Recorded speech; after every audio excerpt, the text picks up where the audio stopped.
You've been lied to about slowing down. They told you it's something you earn after the hustle, after success, after everything is finally in place. But if that were true, why does life still feel like a race you never agreed to run? Why does your chest stay tight even in silence? Why does your mind speed up the second you try to rest? Why do you still feel behind no matter how much you do? The truth is, slowing down isn't a reward at the end. It's a choice you make right now. And Buddhist wisdom has known this for centuries. For thousands of years, monks and wanderers have followed a different rhythm, one that doesn't chase, doesn't rush, doesn't measure worth by how much you achieve.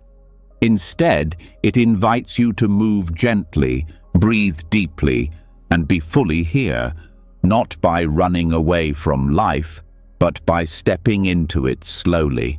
Tonight, as you listen, something inside you will begin to shift. Your nervous system will loosen its grip. Your thoughts will lose their urgency. And you'll remember what your body has been whispering all along. You're allowed to slow down. This isn't just a sleep audio. It's a quiet rebellion against the world's pressure to go faster. It's a return to your natural rhythm. It's the beginning of peace, not out there, but in here. Are you ready to remember how to slow down? Let's begin. You're still here, listening. That means something inside you is ready, not just for rest, but for a different way of living, a quieter way, a kinder rhythm. Maybe you didn't know how much you needed it until now, but your body knows. Your breath knows. The part of you that's been craving stillness, that soft ache for something slower, deeper, it's finally being heard. And now we go further. Slowing down isn't just about silence or stillness. It's also about who you walk with, the people you let near, the ones you allow into the sacred space of your mind, your heart, your daily life. In the Buddhist path, this isn't a side note, it's essential. Spiritual friendship, or kalyana mittata, is one of the most powerful forces in the human experience. Not loud, not showy, but quietly life-altering. It can shape your pace, your presence, and your peace without you even realizing it. There's a calm that comes from being truly seen, not judged, not fixed, just seen. A kind of inner slowing that can only happen when you feel safe. And safety, real emotional safety, is created in conscious relationships. These are the people who don't push you to be more, do more, or prove yourself. They don't drain your energy, they restore it. When you're with someone like that, time feels different. There's no pressure to perform. You speak slower, you listen more deeply. Your nervous system breathes. It's not just about what's said, it's about the way it's held. Their presence invites your own presence. Their steadiness becomes a mirror for your own. That's what kalyana mittata is. It's not about having lots of friends. It's about the quality of connection. The Buddha himself said that spiritual friendship isn't half the holy life, it's the entire path. That tells you something. It means that if you're surrounded by noise, competition, comparison, shallow talk, or people who don't see your inner world, it's not just uncomfortable. It actually speeds you up. It pulls you out of your center. A spiritual friend holds space. They don't fill silence out of discomfort. They trust the pauses. They don't try to rescue you from your pain with quick advice or hollow positivity. Instead, they witness. They stay. They let your truth unfold at its own pace. That kind of company trains your nervous system to slow down because you're no longer defending yourself. It's hard to relax when you're bracing for judgment. That's why so many people never really rest. even when they're alone. Their relationships have trained them to be on edge, to explain, to filter, to shrink. But in the presence of someone who welcomes all of you, the anger, the doubt, the confusion, the rawness, your guard lowers, slowly. And in that lowering, something inside you loosens. You stop performing. You stop rushing to be okay. This doesn't mean every relationship has to be intense or serious. It means that the ones closest to your heart should be intentional, chosen, nourished, because they're shaping you, they're sculpting your inner speed. Without you noticing, the energy of your relationships becomes your own. If the people around you are frantic, you absorb that. If they are shallow, you mirror that. If they are kind, you soften. If they are spacious, you breathe. It's easy to underestimate how much this matters. In a fast world, fast relationships are the norm. Quick replies, half listening, surface level updates. That kind of interaction keeps your mind in motion. It keeps you scanning for cues, trying to be interesting, trying to be liked. You never fully arrive. But a true spiritual friend brings you back to yourself, not by saying, slow down, but by living slowly, by modeling presence, by choosing their words with care, by listening in a way that makes you feel like you're the only person in the room. That energy is medicine. It trains your body to trust that not everything has to be urgent, that not everything has to be explained, that silence doesn't mean something's wrong. Over time, you begin to carry that same energy into your own life, not just with others, but with yourself. You stop rushing through your emotions. You stop demanding clarity from every thought. You give yourself space to feel things without analyzing them. And that's when slowing down stops being something you try to do and starts being the way you are.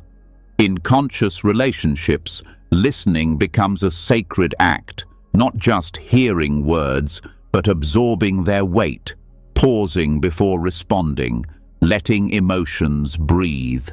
So many of us are used to talking just to fill space or listening just to reply. But that keeps us stuck in a loop of mental speed. Real listening breaks that cycle. When someone listens to you with presence, without interruption or agenda, your mind naturally quiets. You stop rehearsing your next sentence. You stop defending your story. You start feeling safe enough to reflect, to explore, even to pause mid-thought and sit in silence. That's not a small thing. That's the nervous system learning a new language, and it goes both ways. Being the one who listens deeply also slows you down. It shifts your attention from your own thoughts to the unfolding moment. It requires patience. It invites stillness. Over time, this becomes a practice, not just in conversation, but in life. You begin to meet everything with more openness, less urgency. Spiritual friends also act as mirrors, not the kind that reflects your image, but the kind that reflects your essence. They remind you who you really are when you've forgotten, not through flattery, but through presence, through the way they hold your truth gently, through the way they speak with honesty and compassion, even when it's hard. That kind of mirroring isn't always comfortable. Sometimes it shows you the places where you've sped up to escape yourself. But it's never harsh. It doesn't shame you. It invites you to slow down, to come back, to be with what is. There's a sacred quality in these relationships, a rhythm, a pacing, a kind of trust that doesn't need to be rushed. It's not just about support. It's about how the support is offered, without fixing, without trying to shape your experience, with a deep respect for your own inner timing. This is rare, but it's possible, and it's worth cultivating.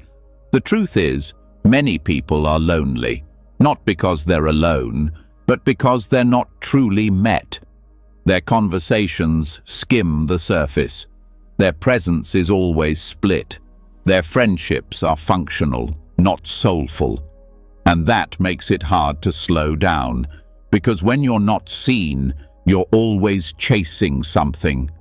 Spiritual friendship offers the opposite, a home, a space where you can exhale, a relationship that doesn't ask you to be different, that doesn't measure your worth by your productivity, that allows you to simply be, and in that being, the rush begins to dissolve. This isn't about dependence, it's about resonance. Being around someone whose nervous system is at peace helps your own system learn how to rest. Not by trying, but by feeling. By being near that energy long enough that it becomes familiar. Over time, you become that for others too. Your presence becomes calming. Your words slow down. Your attention becomes spacious. Not because you're performing calm, but because you are calm. The kind of calm that comes from being deeply connected, both to others and to yourself. The pace of your relationships becomes the pace of your mind. That's why this teaching matters. Because it shows us that slowing down isn't just about technique, it's about connection. Real connection. Relationships grounded in spiritual friendship don't create pressure. They create space. They don't demand perfection. They allow for process. They remind us that we don't have to do everything alone, but we also don't need to rely on chaos to feel alive. There's a steadiness that builds over time when you are held in conscious company, a rhythm, a pulse, a slower way of being that becomes your default, not your escape. The more you live inside these kinds of connections, the less attractive speed becomes. The less interested you are in the chase. You begin to see that much of what you thought was necessary was really just noise. That the right company doesn't push you to be faster. It reminds you how to be present, how to be soft, how to be here. This is the path of Kalyana Mittata, a path walked not alone, but side by side. Each person holding a lantern, not for themselves, but for the one next to them. And in that light, you remember what it feels like to not hurry, to not strive, to not perform. You remember what it feels like to simply walk, slowly, gently, with someone who sees your soul and says, "You don't have to rush." And in that moment, something deep inside you exhales. That exhale is the beginning of your return to your center, to your natural pace, to the quiet joy of being met, not with noise, not with advice, but with presence. A presence that says, "You're safe here. You can slow down now." And just like that, the world softens. Because your relationships have finally aligned with the rhythm your soul has been craving all along. This is how you slow down, together. And so the heart begins to slow, not just because it feels safe with another, but because it has learned how to stay with itself, to pause, to settle, to rest, not just in solitude, but in truth. Because once you've been seen fully by another, something inside starts craving a deeper vision still, not of relationships this time, but of reality itself. The way things really are, beneath the stories, beneath the filters, beneath the endless inner commentary. This is where the real shift begins. A deeper stillness, a different kind of slowing down, one that doesn't rely on comfort, but clarity. That clarity has a name in Buddhist practice. Yathabhutanyana dasana, the direct knowing and seeing of things just as they are. Not as we want them to be, not as we fear they are, but as they truly are, beneath assumptions, beneath expectations, beneath all the mental noise that speeds us up without mercy. This way of seeing doesn't arrive through more thinking. It arrives through presence, through observing without grasping, through letting things be exactly what they are without dressing them up or tearing them down. It's the kind of vision that softens anxiety at its root, because anxiety feeds on illusion, on false stories about time, self, and control. The mind races when it's trying to predict or protect, but when it sees clearly, it stops needing to outrun life. It simply meets it. Clarity slows us down because it pulls us out of the fight. It ends the struggle with what should be and invites us into what is.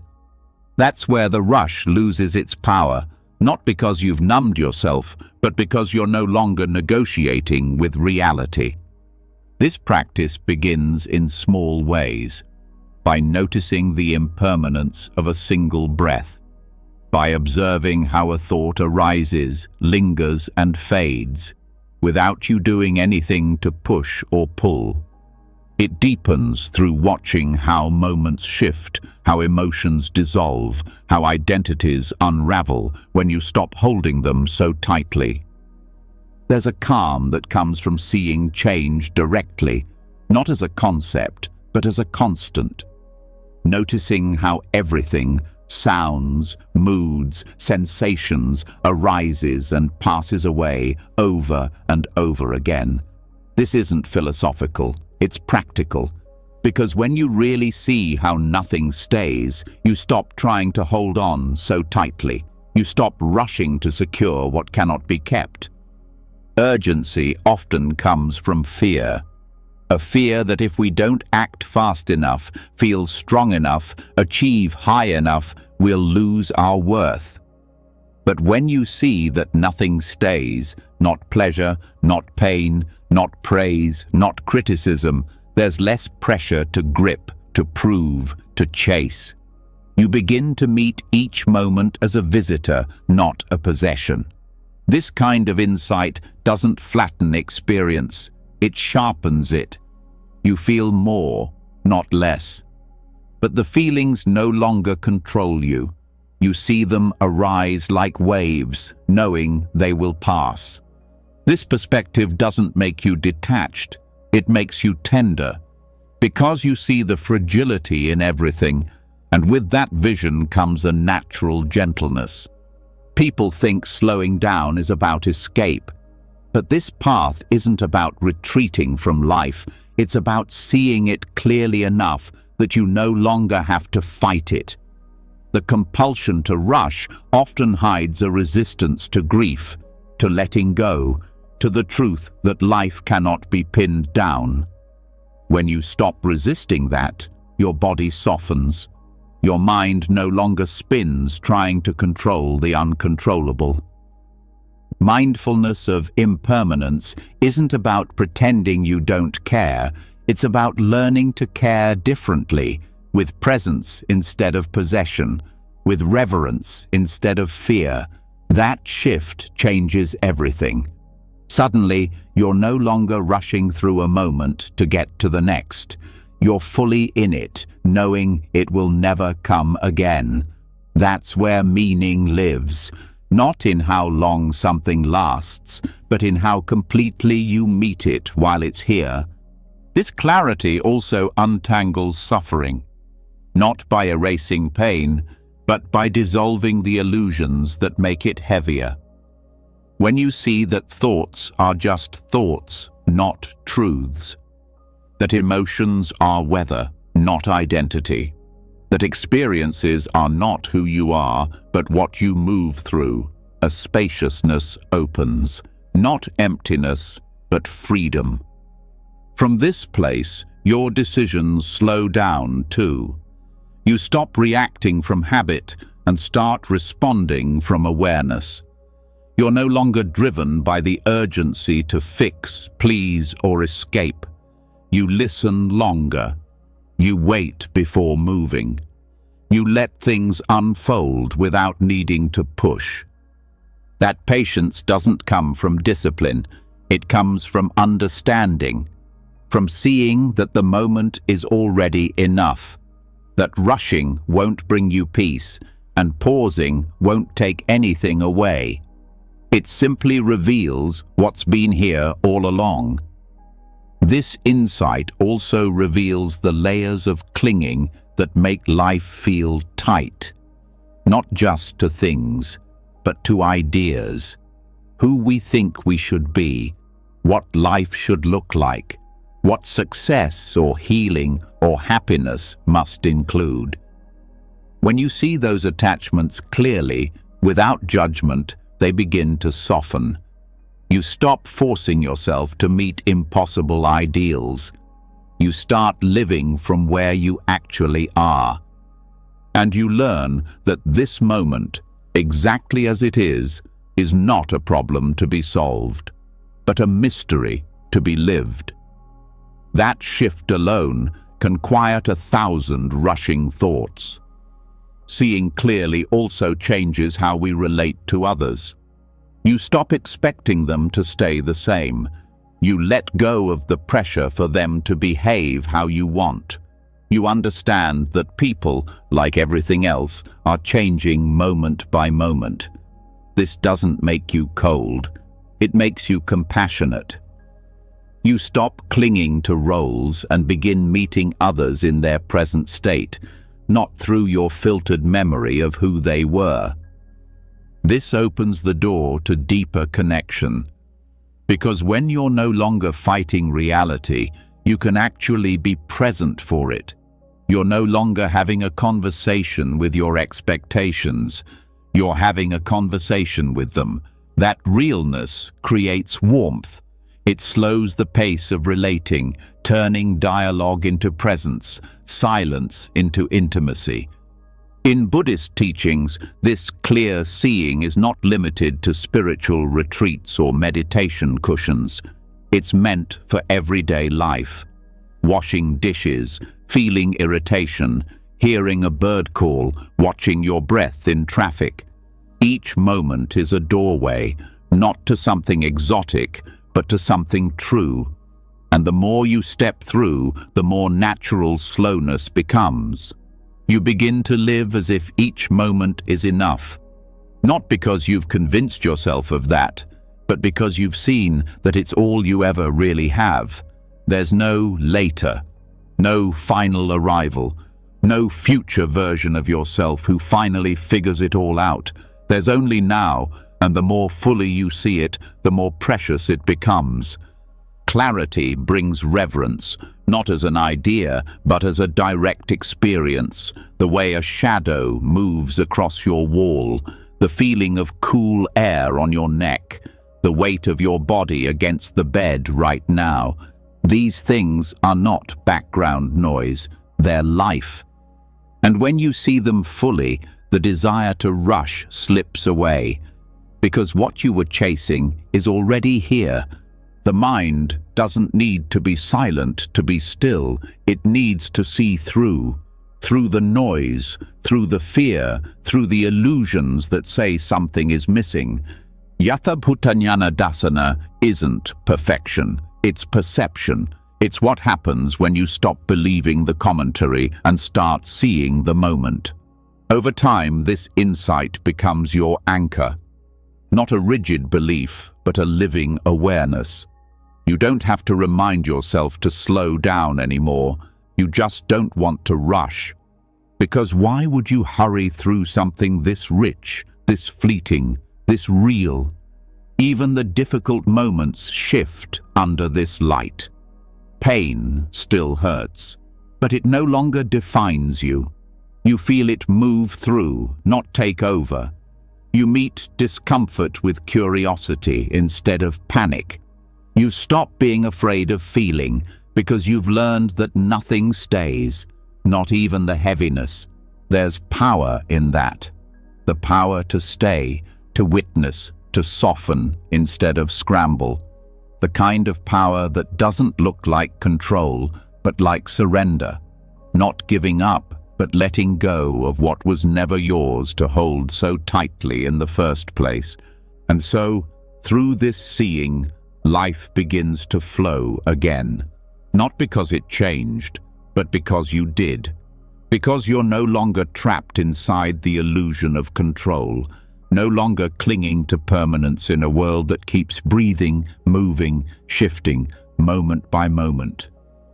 You're walking differently now, not slower in step, but slower in spirit, rooted, clear, present. And that clarity is worth everything, because it gives you back what the rush had stolen, the ability to feel your life fully, gently, as it is. And that, right there, is the stillness you were searching for all along.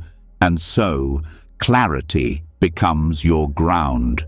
You begin to walk through life with less urgency, not because everything is perfect, but because you finally see that it doesn't have to be. The pressure to escape fades. The need to fix softens. And in its place, a quiet confidence begins to grow. The kind that comes not from control, but from seeing clearly. Seeing how everything rises, shifts, dissolves. How even your thoughts are not permanent residents, but passing guests. That alone changes everything.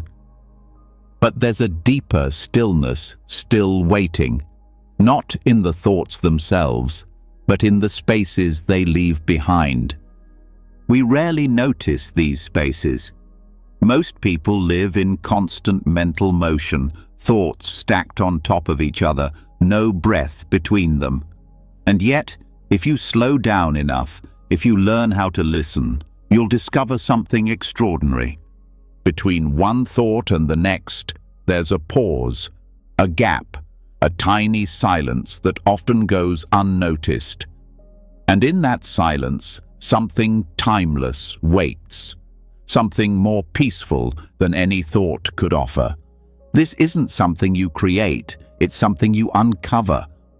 The Buddha didn't teach only through concepts, he taught through silence, through presence, through the space between actions.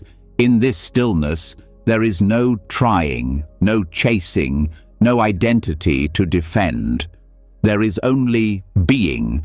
The absence of doing becomes its own kind of wisdom, a knowing that is not about content, but about awareness itself. Recognizing these gaps is not a mental trick.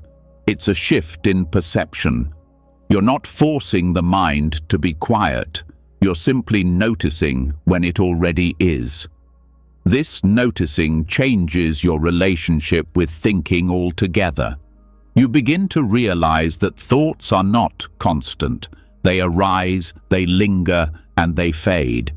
And what's in between is not empty, but alive. Most of us believe we are our thoughts, that who we are is what we think. But when you notice the pauses, you begin to see that who you are is actually what sees the thought. The awareness behind it, the space that holds it without getting lost in it. That space is your natural state, but it gets buried under tasks, under worry, under endless inner narration. Observing the gap is a way to return, not to an idea, but to a felt sense of peace that needs no words. This isn't about stopping thought. Thoughts will come. That's their nature.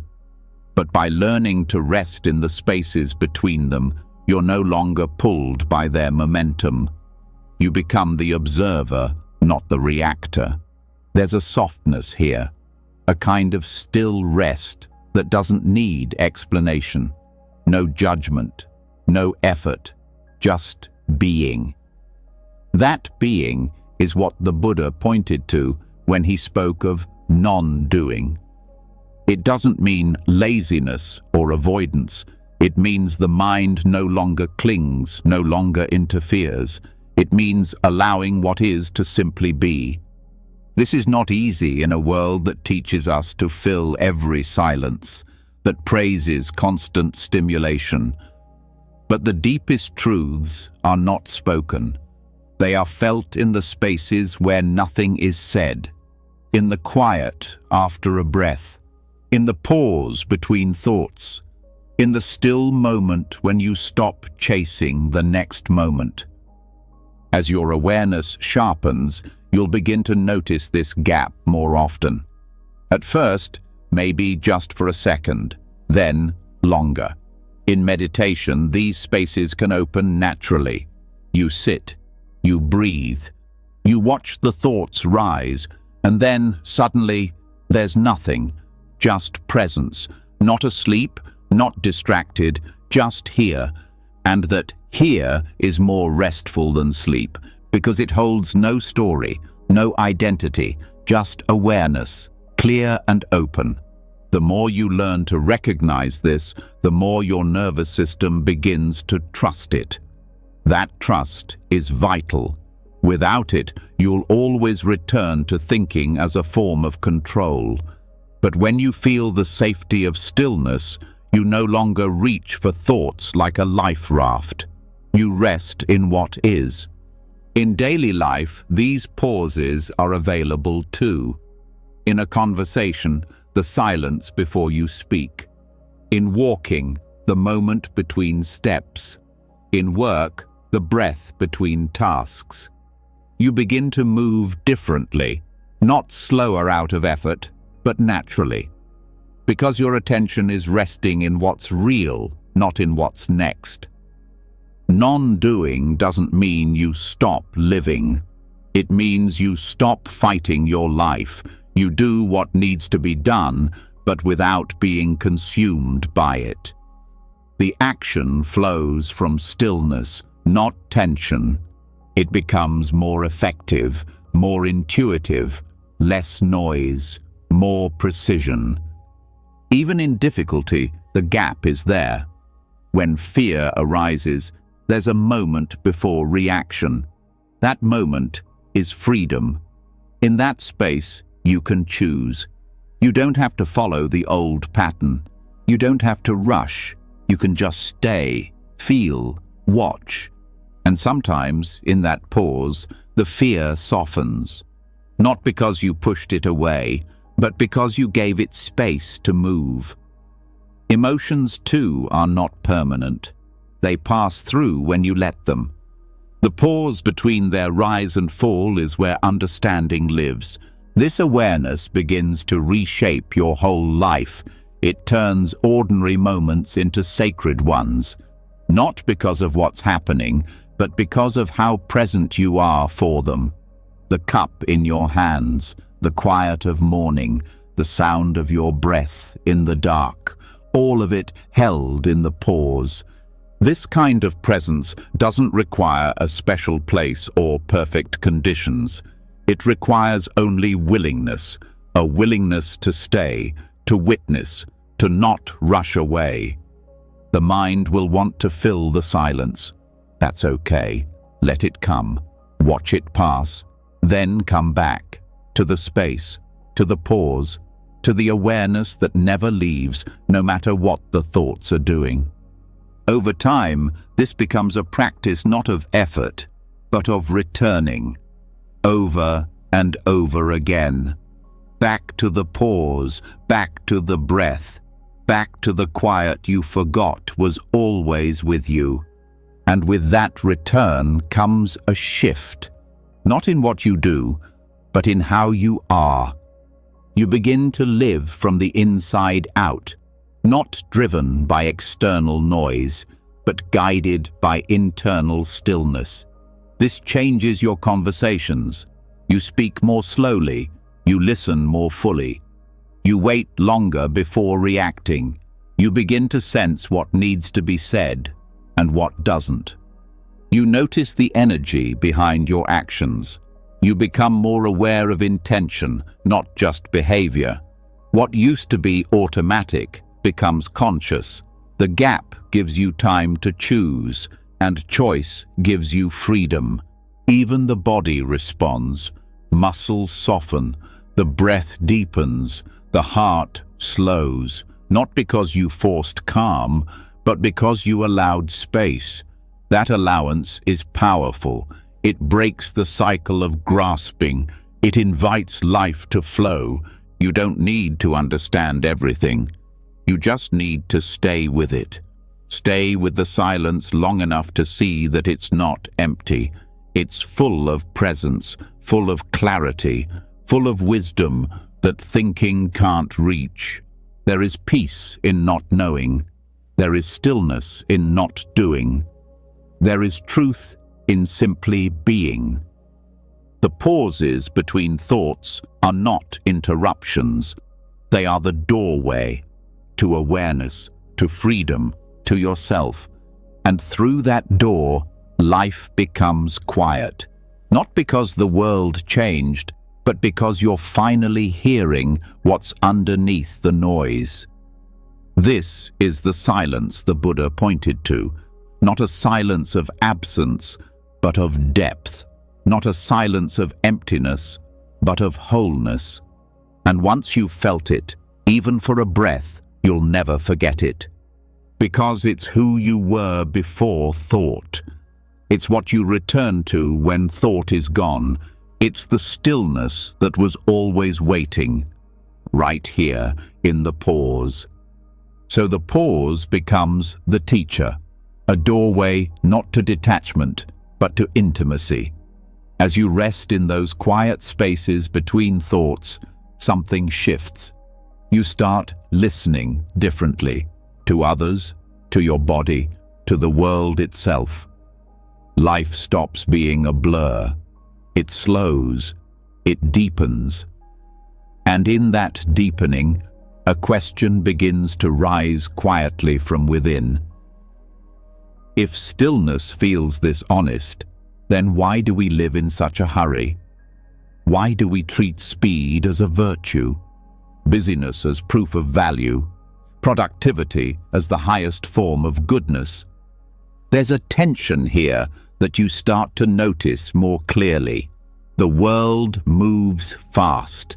It demands outcomes, rewards speed, praises efficiency, and yet everything in you, your body, your breath, your nervous system, knows that this speed doesn't bring peace. It brings exhaustion, disconnection, a loss of something essential. This is where the Buddhist path offers something radical, the idea that slowing down isn't just personal healing, it's an ethical act, a form of resistance, a refusal to participate in a system that glorifies burnout, constant output, and endless striving. Not from anger, not from judgment, but from clarity. In Buddhism, this principle is rooted in sila, ethical conduct. At first glance, ethics might seem unrelated to pace, but look deeper and you begin to see that the way we live, how we act, how we speak, how we choose to engage with the world, is inseparable from how fast we move. When you're rushing, you're less likely to listen fully, less likely to reflect, more likely to react, to cut corners, to chase approval or results at the expense of your inner integrity. Ethics in Buddhist teachings are not a list of rules to follow for moral superiority. They are a path to alignment, a way of living that supports awareness, compassion, and presence. Noticing when you're speaking carelessly because you're in a rush. Noticing when you're taking more than you need because you're afraid of falling behind. Noticing how speed creates its own kind of violence toward yourself, toward others, and toward the earth. To live ethically in a world obsessed with performance means to move differently, not just physically, but emotionally, mentally, spiritually. It means choosing intention over impulse, depth over speed, connection over competition. This choice isn't loud. It often goes unseen, but it is powerful. Think of generosity, not just giving money, but giving time, attention, patience. These acts require slowness. You can't be generous while rushing. To be truly present with someone in their pain, their joy, their silence, you must slow down enough to meet them where they are. That's ethical presence. And in today's world, it's rare. Think of honesty, not just factual truth, but the kind of honesty that comes from self-awareness, that doesn't perform or manipulate, that doesn't rush to fill silence with polished answers. To speak truthfully, you have to know what you really feel, and that requires space, time, a slowing down to feel what's beneath the surface. Compassion, too, is inseparable from pace. You can't be kind in a hurry. You can be nice, maybe, polite, but true compassion, the kind that sees suffering and chooses to stay with it, that only grows in stillness. When you're moving too fast, you miss the subtle cues. You overlook pain. You become numb to what others carry. Even non-harming begins with slowness. When you move too quickly, you step on things without noticing. You speak sharp words out of stress. You react to fear before understanding. Slowness creates the space to see clearly, to act with care, to prevent harm before it happens. Ethical living asks us to stop rushing past our own hearts, to stop treating others as means to an end, to stop consuming experiences as if they're checkboxes on a productivity list. It asks for a shift in rhythm, not as punishment, but as liberation. This liberation is not abstract. It shows up in daily life, choosing to eat with awareness rather than multitasking through meals, choosing to pause before answering someone, especially when emotions run high, choosing to rest when you're tired, not because you've earned it, but because you're a living being worthy of care. The culture may not reward these choices, but the Dharma does, because these small acts of integrity begin to align your inner world. You stop splitting yourself between who you are and who the world demands you to be, and that alignment brings a peace that can't be faked or forced. Ethical resistance doesn't mean withdrawing from the world. It means showing up with clarity and refusing to contribute to the patterns that cause suffering. It means looking honestly at your relationship with speed and asking, is this helping me live well, or is it just making me feel worthy for a moment? So many modern struggles come from this quiet war between your pace and your values, wanting to live kindly but feeling pressured to perform, wanting to be mindful but running on a schedule that leaves no room to breathe. The answer isn't more willpower, it's a realignment, a conscious choice to center your ethics, not your output.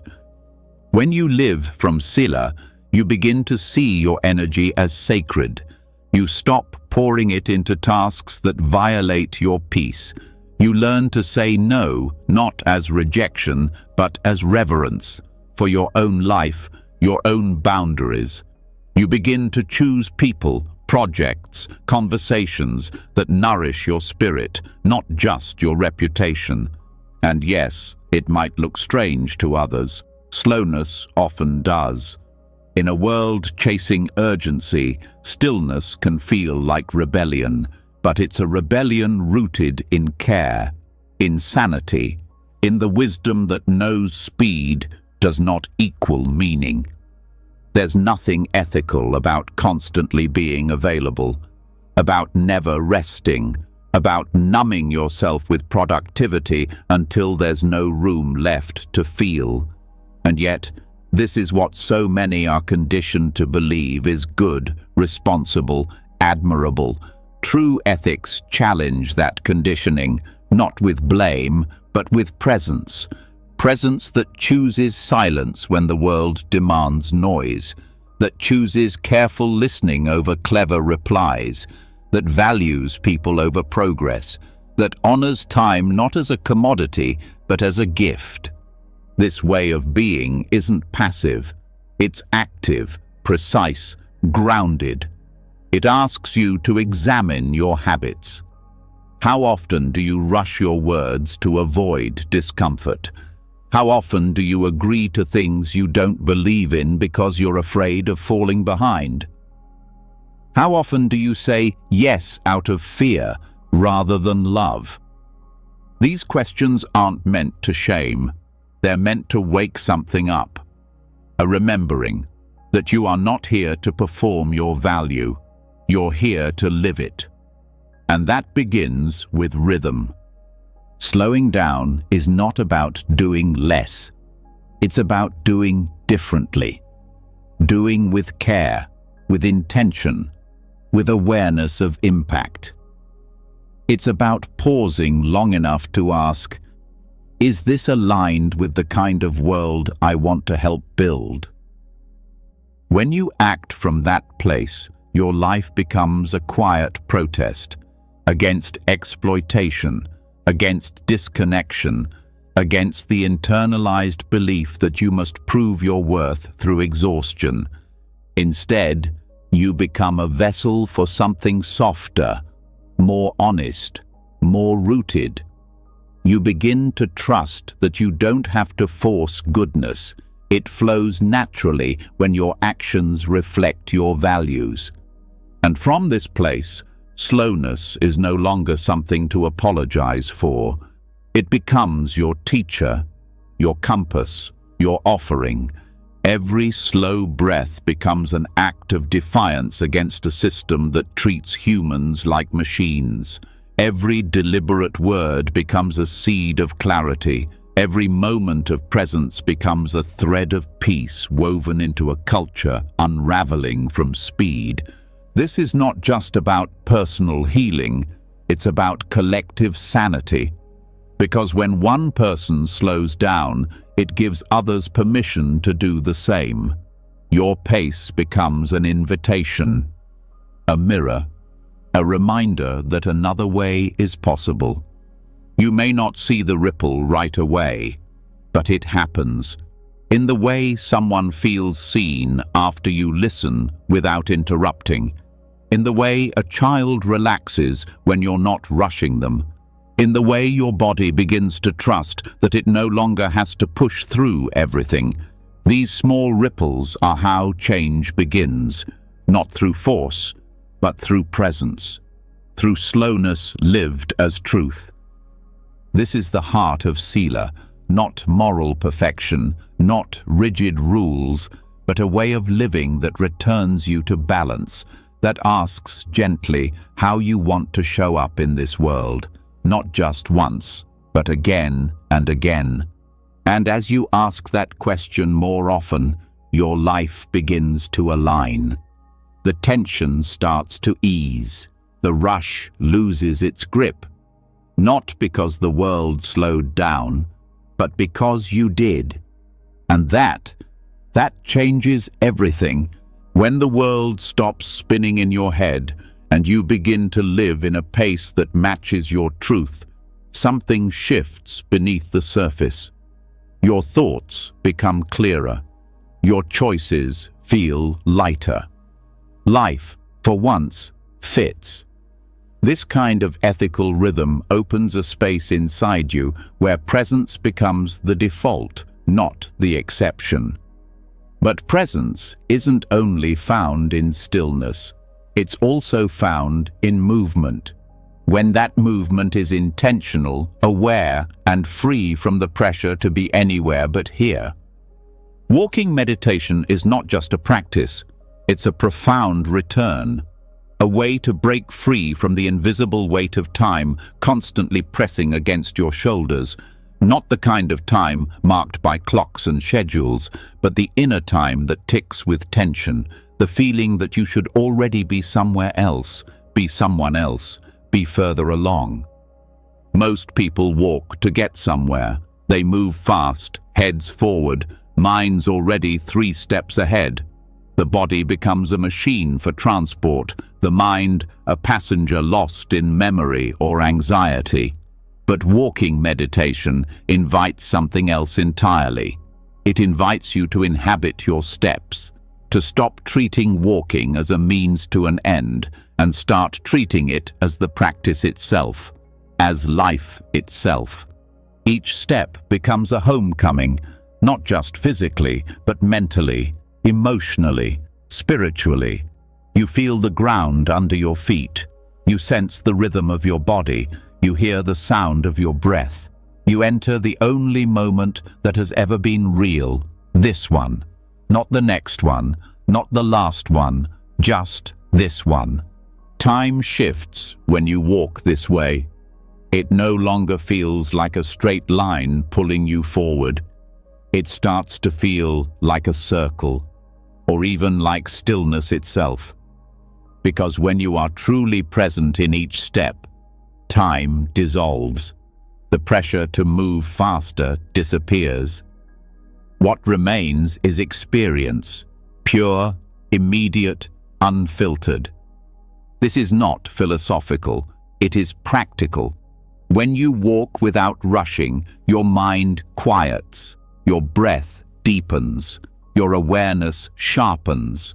You start to notice the things you usually miss, the way the air feels on your skin, the movement of trees, the subtle shift in your balance as you change direction.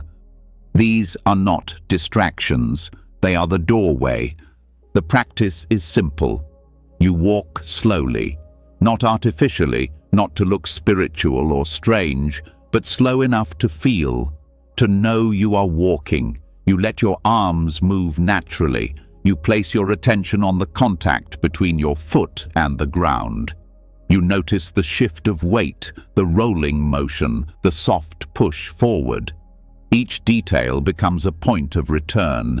When thoughts arise, which they will, you don't resist them, but you also don't follow them. You return, gently, without force, to the movement of your feet. Over and over, your attention drops from the head into the body, from future or past into now. Each return is a small act of liberation. This changes your relationship with time. No longer something to fight against or chase after. Time becomes space. Space to breathe, space to notice, space to rest while in motion. You begin to see how much of your tension was created by the mental habit of rushing, even when there was no reason to rush. In walking meditation, there is nowhere to get to. This confuses the mind at first. It wants a destination, a goal. But when you stay with the practice, something else takes over. A kind of timeless awareness that doesn't measure worth by speed. A presence that values experience over result. This is not just calming, it is transformational. It teaches your entire system to relate to movement differently, no longer as a task to be completed, but as a moment to be lived. This shift begins to affect everything. You eat more slowly, you listen more deeply. You start to resist the impulse to multitask because you see what it costs you. Walking this way also reveals your habitual patterns. How often you lean forward, trying to get to the next thing. How often you brace your body for imagined threats.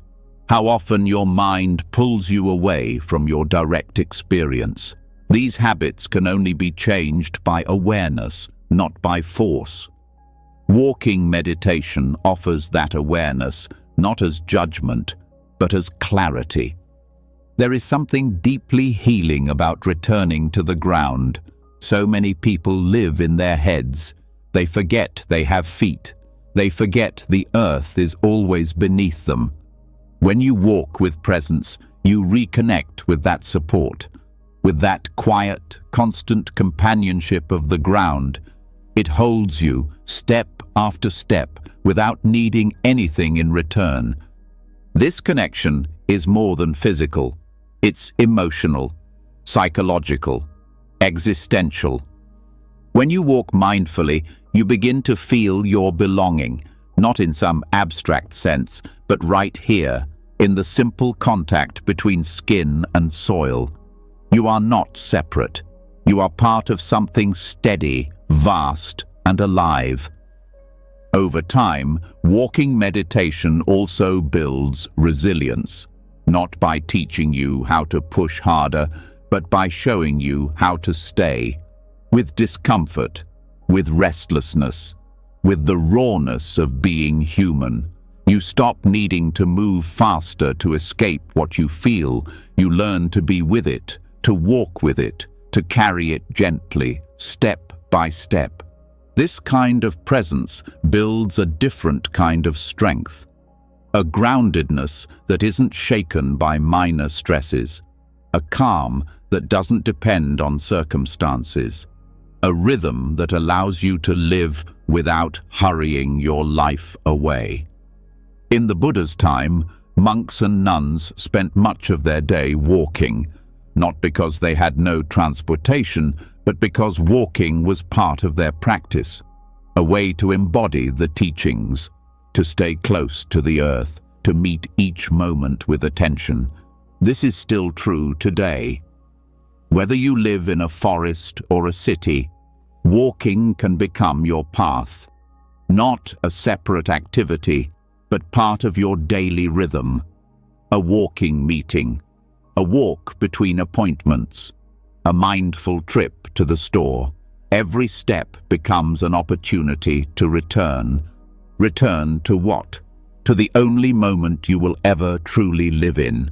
This one, the moment your foot touches the ground, the moment your breath enters your body, the moment your mind softens its grip. This kind of walking asks nothing of you but presence. No spiritual pose, no mystical insight, no special outcome. Just you, your body, your breath, your awareness. Together, in motion, not trying to get anywhere else. The more you practice, the more you begin to see how often you've treated life as a waiting room, always trying to get through one thing to get to the next, never arriving, never resting. Walking meditation shatters that illusion. It reveals that you were already here, that you've always been here. You just didn't know how to stay. This realization brings not just peace, but freedom. Freedom from the story that you must hurry to be worthy. Freedom from the pressure to always be more, do more, become more. When you walk with awareness, you see that you are already enough. Not later, now. Even the structure of your day begins to shift. Time expands, not because the clock changes, but because your relationship to it does. A 10-minute walk feels full, whole, complete. You stop measuring time in tasks and start experiencing it in presence. This shift also affects how you relate to others. You stop interrupting. You let people finish their sentences. You pause before answering. You listen not just to the words, but to the space between them. Just like in walking meditation, you begin to honor the silence as much as the movement. This kind of presence is contagious. People feel it. They soften around you. They slow down. Your pace gives others permission to come back to themselves. Without words, you create space. Walking meditation also reminds you that healing doesn't always happen in stillness. It can happen in motion, in rhythm, in the quiet repetition of one step after another. So much of what hurts comes from disconnection, from our bodies, from nature, from time itself. Each step taken with awareness heals a little bit of that distance. And the best part? You can begin now, wherever you are. You don't need special conditions. You don't need a retreat. You don't even need silence.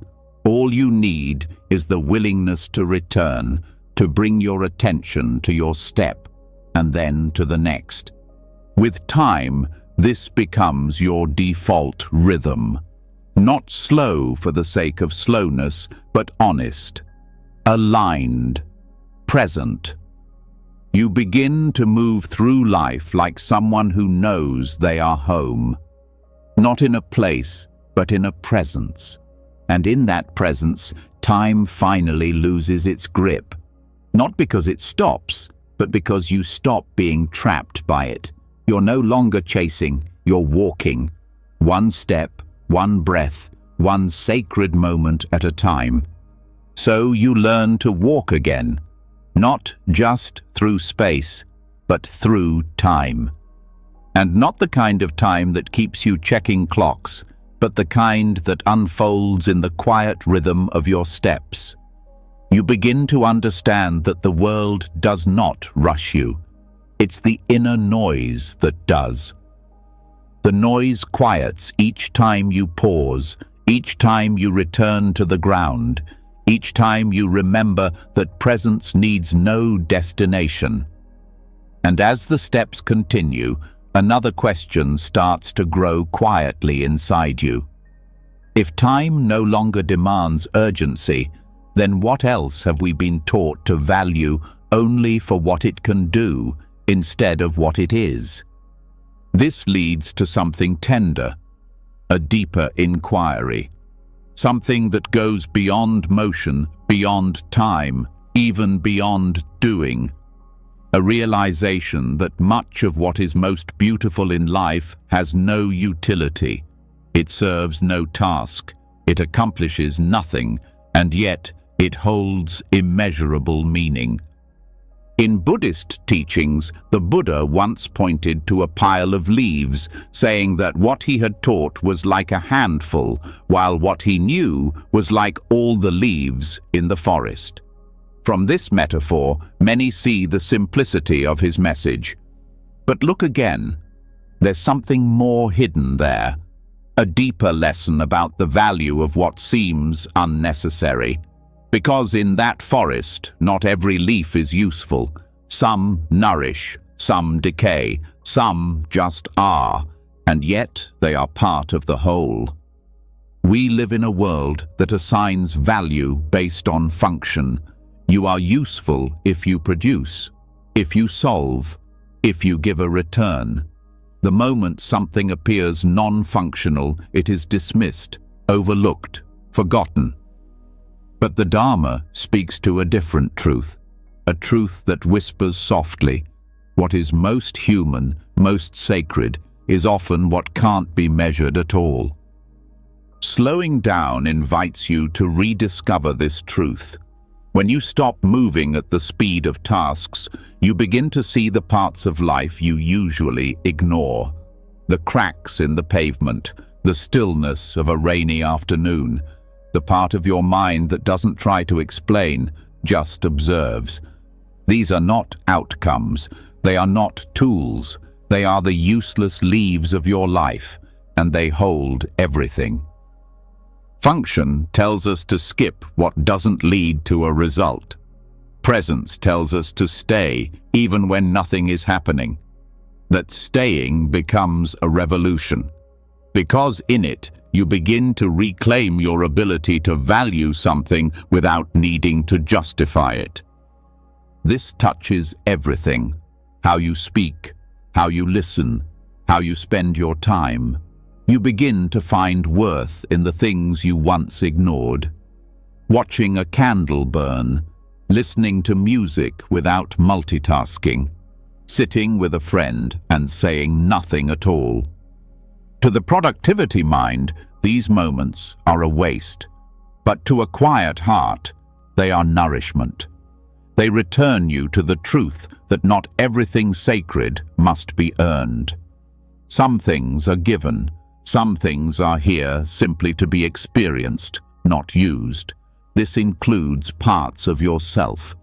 We are taught to measure our days in achievements, to measure our worth in how much we can offer, and so, slowly, without realizing it, we begin to hide the parts of ourselves that don't fit.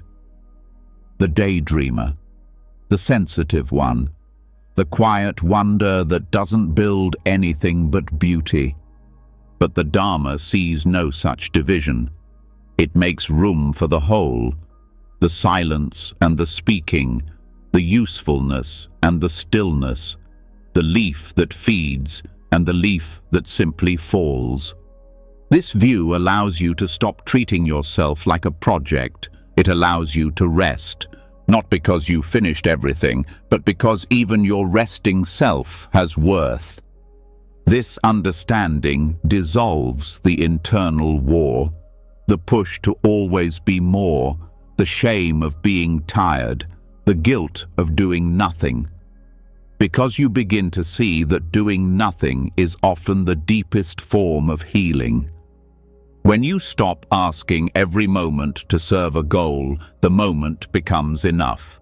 That shift brings your body out of fight, your breath out of holding, your mind out of scarcity.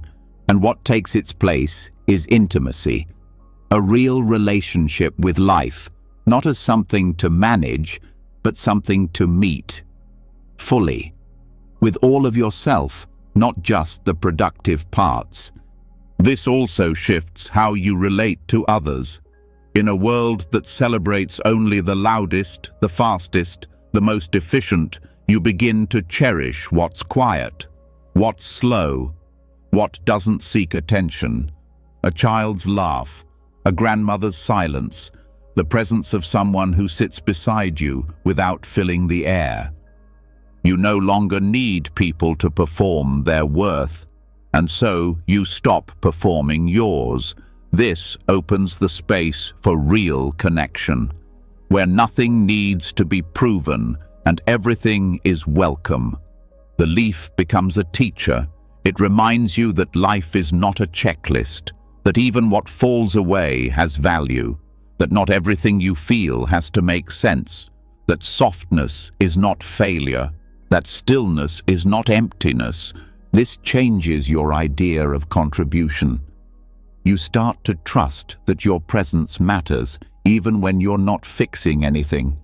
You start to believe that you are enough, even on days when all you did was be here.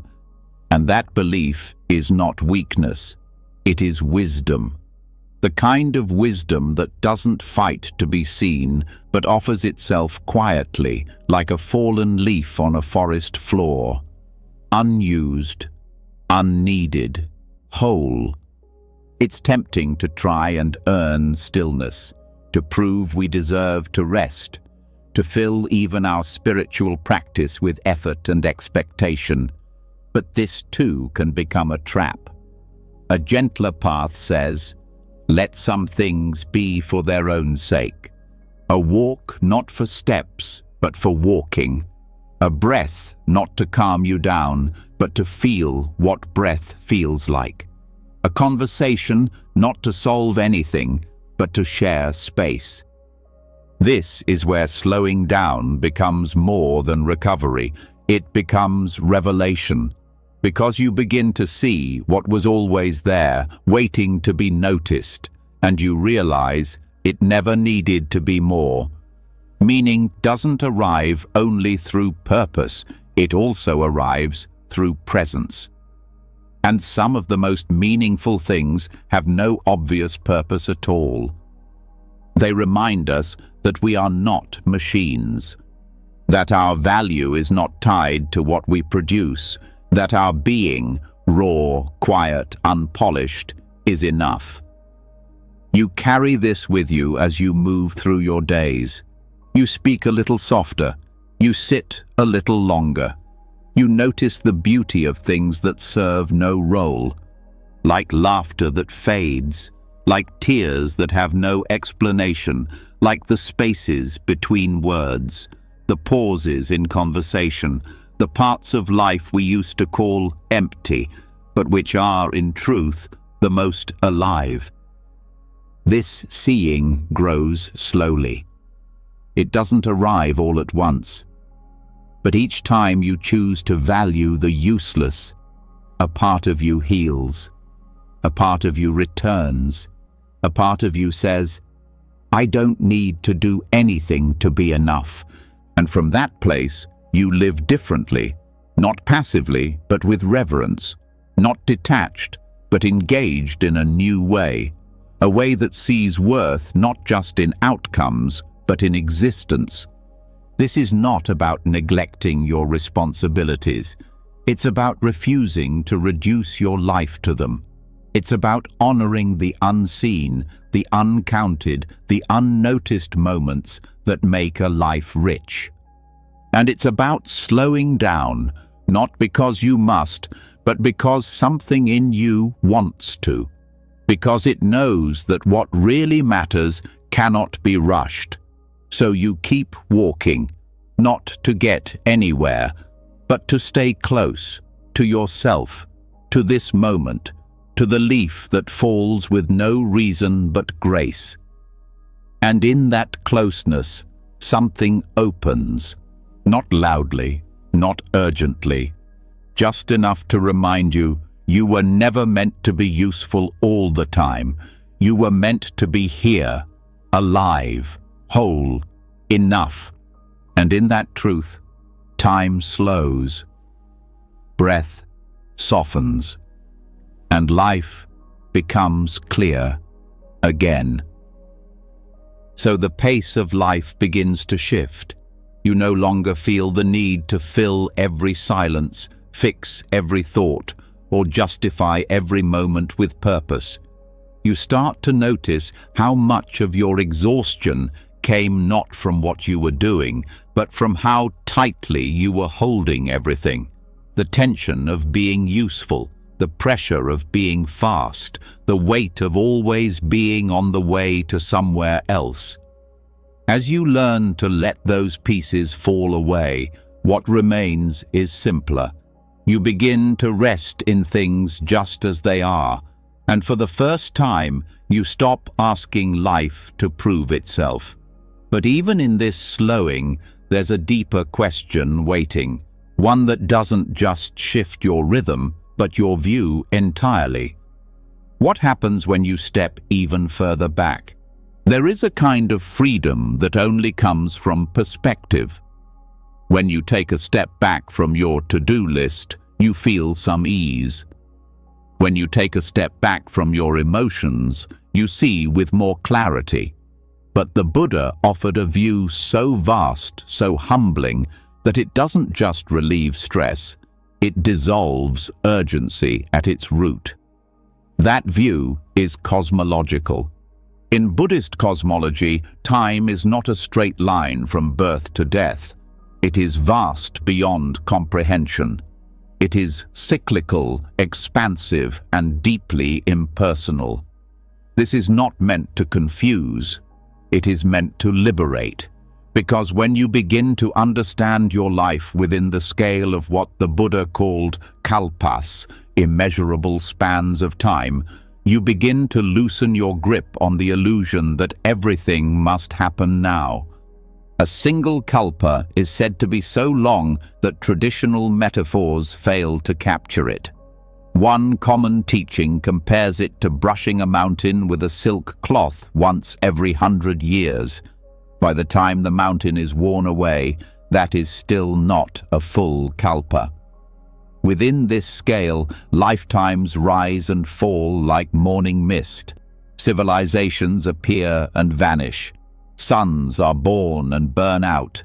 And yet here we are, so often trapped in panic because we think we're late, because we think our healing should have already happened, because we think there's not enough time to become who we're meant to be.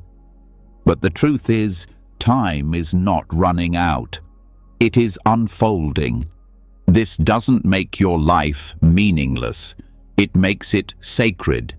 Because in the face of such scale, what matters is not how fast you move, but how clearly you live. Whether you meet this moment with grasping or with grace.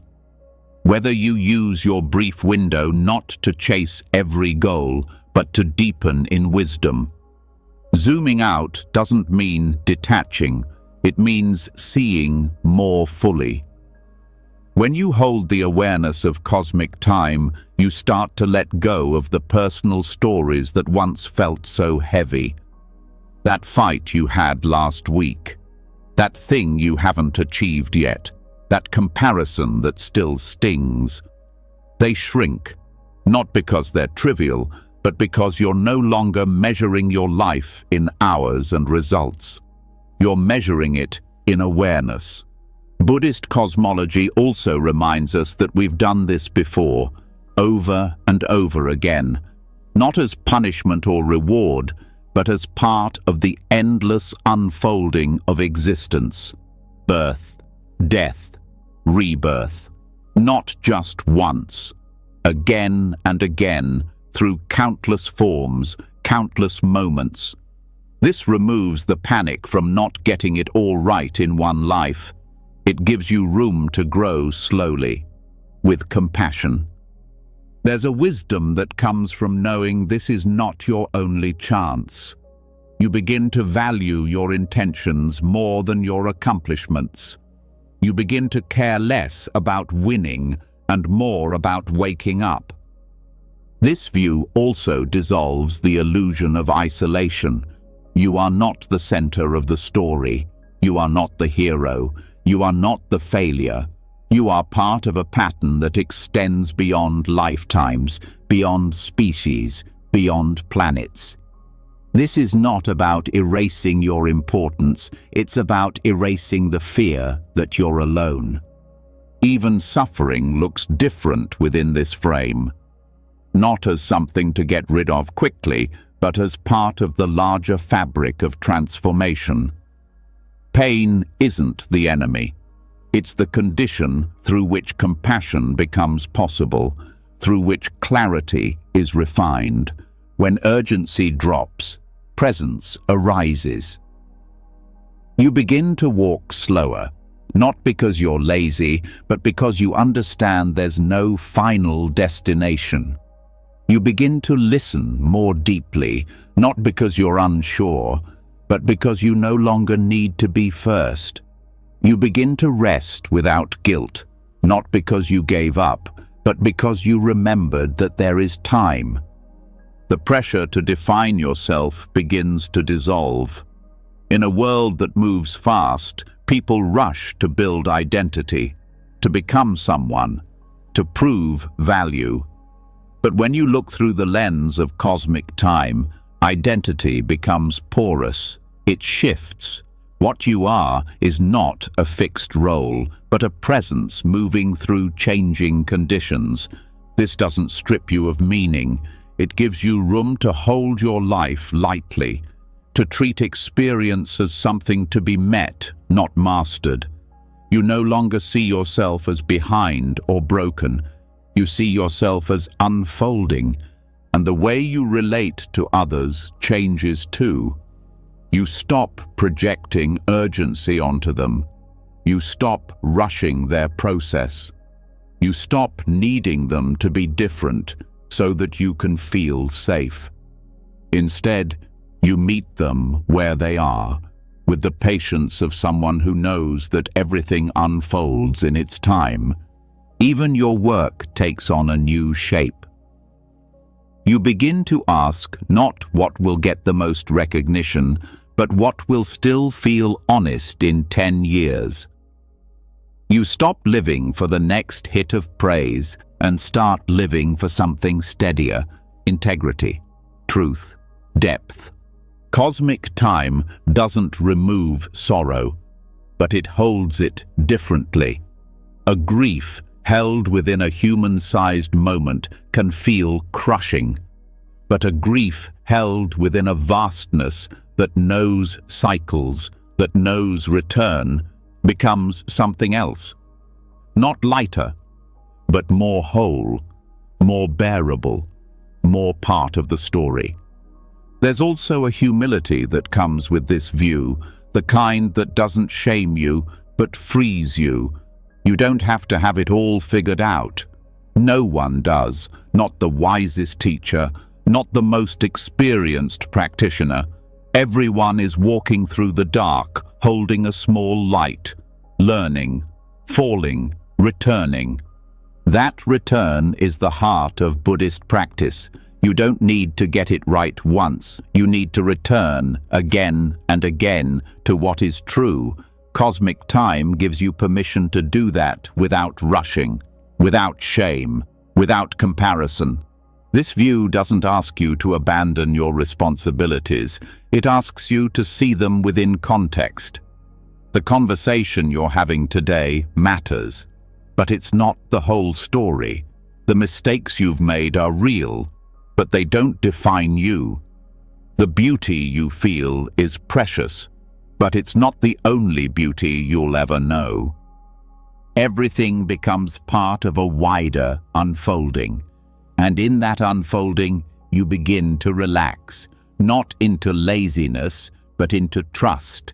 You trust that life is bigger than your plans, that growth is not linear, that progress is not measured in milestones, but in presence, in returning to what matters, even when it's hard, even when you've failed, especially then. Cosmic time teaches you to breathe through change, to allow uncertainty, to hold both effort and surrender in the same hand. You act, but you don't grip. You care, but you don't cling. This shift is not mental, it's lived. It shows up in your posture, in your voice, in how you respond when things don't go your way. It shows up in your relationship to endings. You begin to let go, not just with grief, but with reverence. And you begin to live more simply, because so many of your complications were built around speed, around the belief that it all had to happen now. When that falls away, your choices become clearer, your days less cluttered, your mind more spacious.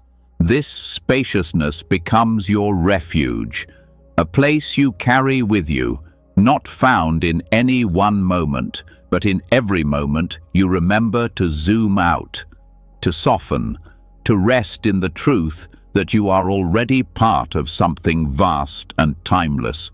You no longer seek peace by controlling time. You find peace by stepping outside of it. And in that stepping, the need to rush dissolves. What remains is the ground beneath your feet, the breath in your body, the presence in your gaze, each one ancient, each one whole, each one enough. So time expands, not because the hours grow longer, but because your grip on them loosens. You no longer feel pushed from behind or pulled from ahead.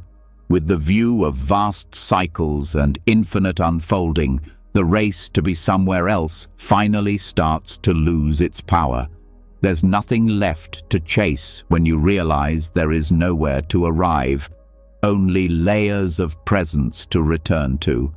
But there is one more thread that continues this soft unraveling of urgency. One more way the heart finds stillness without fleeing life. It begins where you thought you would lose something, but end up finding space. It begins with letting go. Renunciation is often misunderstood. It sounds like rejection, like deprivation, like saying no to joy. But in Buddhist wisdom, renunciation is not a punishment. It is a doorway. Not a door you're pushed through, but one you walk through by choice.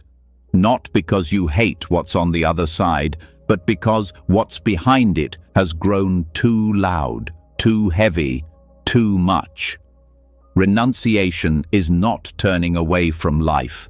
It is turning toward it, cleared of clutter, cleared of noise, cleared of the demands that make it hard to feel what really matters. Letting go is not about having less. It's about holding less.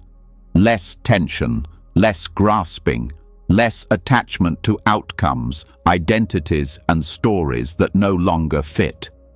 When you begin to release the excess, what remains is not emptiness. It is clarity. It is breath. It is a kind of grounded freedom that doesn't need distraction to feel full. Voluntary simplicity is a form of wisdom. It is the understanding that you do not have to become a monk to live a clear life. You do not have to give away all your belongings to touch peace. What you release is not for appearance, it is for spaciousness. When you simplify from the inside, something within you starts to rest. Not because the world stops asking, but because you stop answering every call with your energy. In a society that teaches accumulation as success, choosing less is seen as weakness. But in truth, renunciation is strength. It is not withdrawal, it is precision. Knowing what to say no to, knowing when to step back, knowing how to stop feeding what drains you. This kind of knowing is only possible when you slow down long enough to hear your own inner voice again. What makes this practice so powerful is that it changes how you experience time. When your life is full of unneeded things, physical, mental, emotional, you are always running behind. Your energy is scattered, your mind is full but not focused, your days are busy but not meaningful. Letting go doesn't make time expand, it removes what was filling it with noise. This begins with awareness, noticing the weight of what you carry, not just bags or schedules, but beliefs. Beliefs that say more is always better, that silence is a threat, that stillness is lazy. These thoughts are invisible walls. They shape how you live, how you feel, how fast you move. When you question them, the walls begin to crack. When you release them, you begin to feel how much more space there was all along. Letting go does not mean giving up. It means pausing to ask, is this mine to hold? Is this thought, this obligation, this pressure truly necessary? Or have I just been carrying it because everyone else is too? You begin to feel this most clearly in small acts. Not answering every message immediately, not agreeing to every request, not filling every gap in the day with stimulation. These are not refusals, they are returns. Returning to your own rhythm, to your own enoughness, to the moment that keeps offering itself if only you would clear the space to receive it. Renunciation is not just about things. It's also about speed. The drive to rush is its own form of possession. You can be holding nothing in your hands, but still be full of momentum, addicted to urgency. Letting go of speed is often more difficult than letting go of stuff, but it is also more freeing. This freedom shows up in how you wake up in the morning. Do you reach for your phone immediately, filling your mind before the sun has risen in your chest? Or do you sit for a moment and greet the silence as a friend? It shows up in how you eat. Do you consume food while planning your next move, treating your meal like fuel for more performance? Or do you allow the act of nourishment to slow you into gratitude? It shows up in how you listen. Are you waiting to speak, preparing your reply, multitasking in your mind? Or are you empty enough to receive someone's words without needing to fix, judge, or add? Each moment holds the possibility of renunciation, not dramatic, not public, not even visible to others, but deeply real, letting go of needing to be right, letting go of needing to win, letting go of needing to defend a version of yourself that no longer fits. This kind of release doesn't make life smaller. It makes it more whole. It connects you again to what was buried beneath the busy. You start to see how much of your anxiety was fed by your own resistance. How many of your problems came not from the world, but from trying to hold everything perfectly in place. And when you begin to live with less internal resistance, you begin to move through time differently. No longer bracing for the next task. No longer editing every moment for usefulness. No longer needing to be impressive. You begin to dwell, to feel, to stay. Renunciation brings humility, but not shame. You learn to admit when you've taken on too much. You learn to step away without guilt. You learn to walk away from what you could dominate in favor of what invites peace. This doesn't mean your life becomes passive. It becomes clearer. You still act, still work, still contribute, but from alignment, not from noise. You no longer make choices based on fear of missing out or fear of falling behind. You choose from silence, from truth, from enoughness. The teachings remind us. Craving is endless. You feed it, it grows. You satisfy one desire, another appears. This is not a flaw. It's how the mind protects itself. But when you understand that desire is not a command, only a movement, you gain space. You begin to see what happens when you don't obey every urge. And that space between craving and action is where freedom grows. You begin to observe your own mind with more compassion. You see its patterns. You see its grasping. You see its stories of urgency. And slowly, gently, you begin to loosen your attachment to them. Not because you're trying to be holy, but because you're tired of the noise, tired of believing that peace is on the other side of achievement, tired of measuring worth by comparison, tired of chasing what leaves you hollow. This is where letting go becomes medicine, and it touches everything. How you spend money, how you decorate your space, how you respond to conflict. You stop needing to win arguments. You stop needing to explain yourself. You stop needing every opinion to be heard. Silence becomes a choice, not a defeat. Letting go also reveals your deepest values, because once you strip away what is not essential, what remains is what truly matters. Kindness, truth, presence, connection. These are not things you can grasp. They are qualities you inhabit. And so, time slows. Not because you are doing less, but because you are finally with what you are doing. Because your energy is no longer scattered. Because your attention is no longer divided. You are here, fully. This kind of presence cannot be forced. It must be invited. And renunciation is the invitation. It says, let this go. Not forever, just now, just long enough to see what it's covering, what it's costing, what it's replacing. Letting go becomes a rhythm, a return. You begin to feel when something no longer serves, when a habit has run its course, when a role is no longer honest. You let go not because you are brave, but because something more quiet is calling. And because you have begun to trust that what is real will remain. This trust is what allows time to soften. The future no longer looms with threat. The past no longer traps you with guilt. You begin to rest in the middle, where life is not asking you to prove anything, just to live with care. And this care, this devotion to presence over pressure, begins to shape how you meet every moment, lightly, kindly, without hurry. Because you know now, what you release creates space for what's true. What you let go of returns to stillness. What you no longer carry opens your hands for wonder.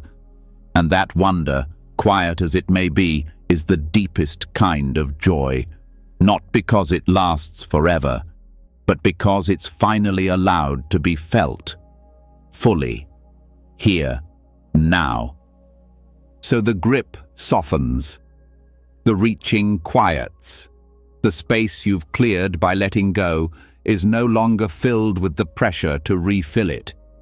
That space becomes a kind of sanctuary, simple, uncluttered, and honest. It offers something most people never notice they're missing: the permission not to explain, not to prove, not to perform. There is peace in that stillness, but it's not just the peace of doing less. It's the peace that rises when you stop needing to speak at all. From that quiet ground, another layer begins to unfold, not the silence of absence, but the silence of presence, the kind the Buddha called Aryo Tunhibhavo, noble silence. This silence is not about muting the world. It is about stepping out of the compulsion to constantly define yourself. It is about pausing the endless urge to explain what you are, what you believe, what you've done, and why you matter. It is not silence as emptiness, but silence as full awareness, where nothing needs to be said to be deeply known.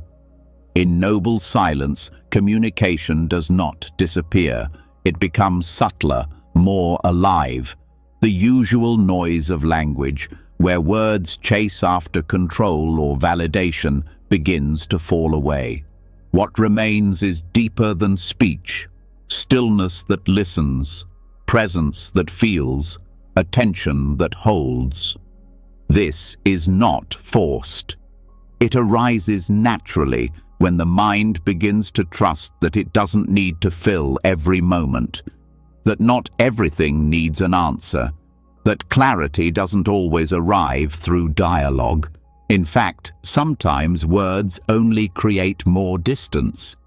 The Buddha practiced noble silence often, not to isolate himself, but because he understood that certain truths could not be transmitted through speech. They could only be pointed to through stillness. He knew that silence carries its own kind of teaching, one that bypasses the intellect and touches something more direct. When you practice noble silence, you begin to see how much of your talking is rooted in anxiety, the urge to be understood, the fear of being judged, the need to shape someone's opinion of you. Even casual conversations often carry this subtle need to be seen in a certain way. But when you step into silence willingly, without resentment or resistance, you begin to peel those layers back. You stop trying to manage perception. You start trusting presence. This kind of silence invites a profound kind of rest. Not because nothing is happening, but because there's no longer a need to shape every moment. You begin to feel the texture of your own thoughts without rushing to share them. You start to notice what rises when you're not busy organizing your words for someone else.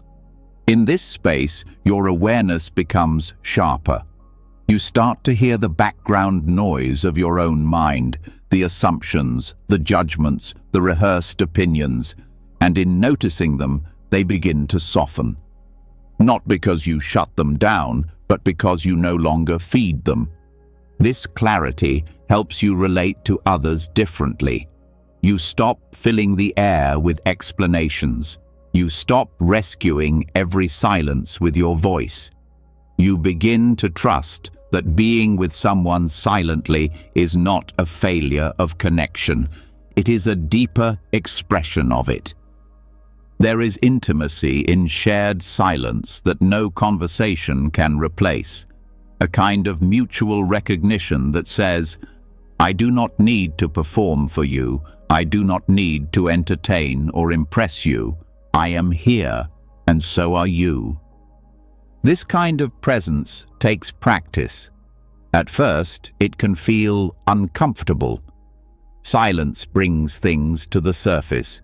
It reveals the discomfort we've been covering with chatter. But once you stay long enough, the discomfort changes. It becomes honesty. It becomes clarity. It becomes ease. Noble silence is not the same as withdrawal. It is not about isolating yourself or refusing connection.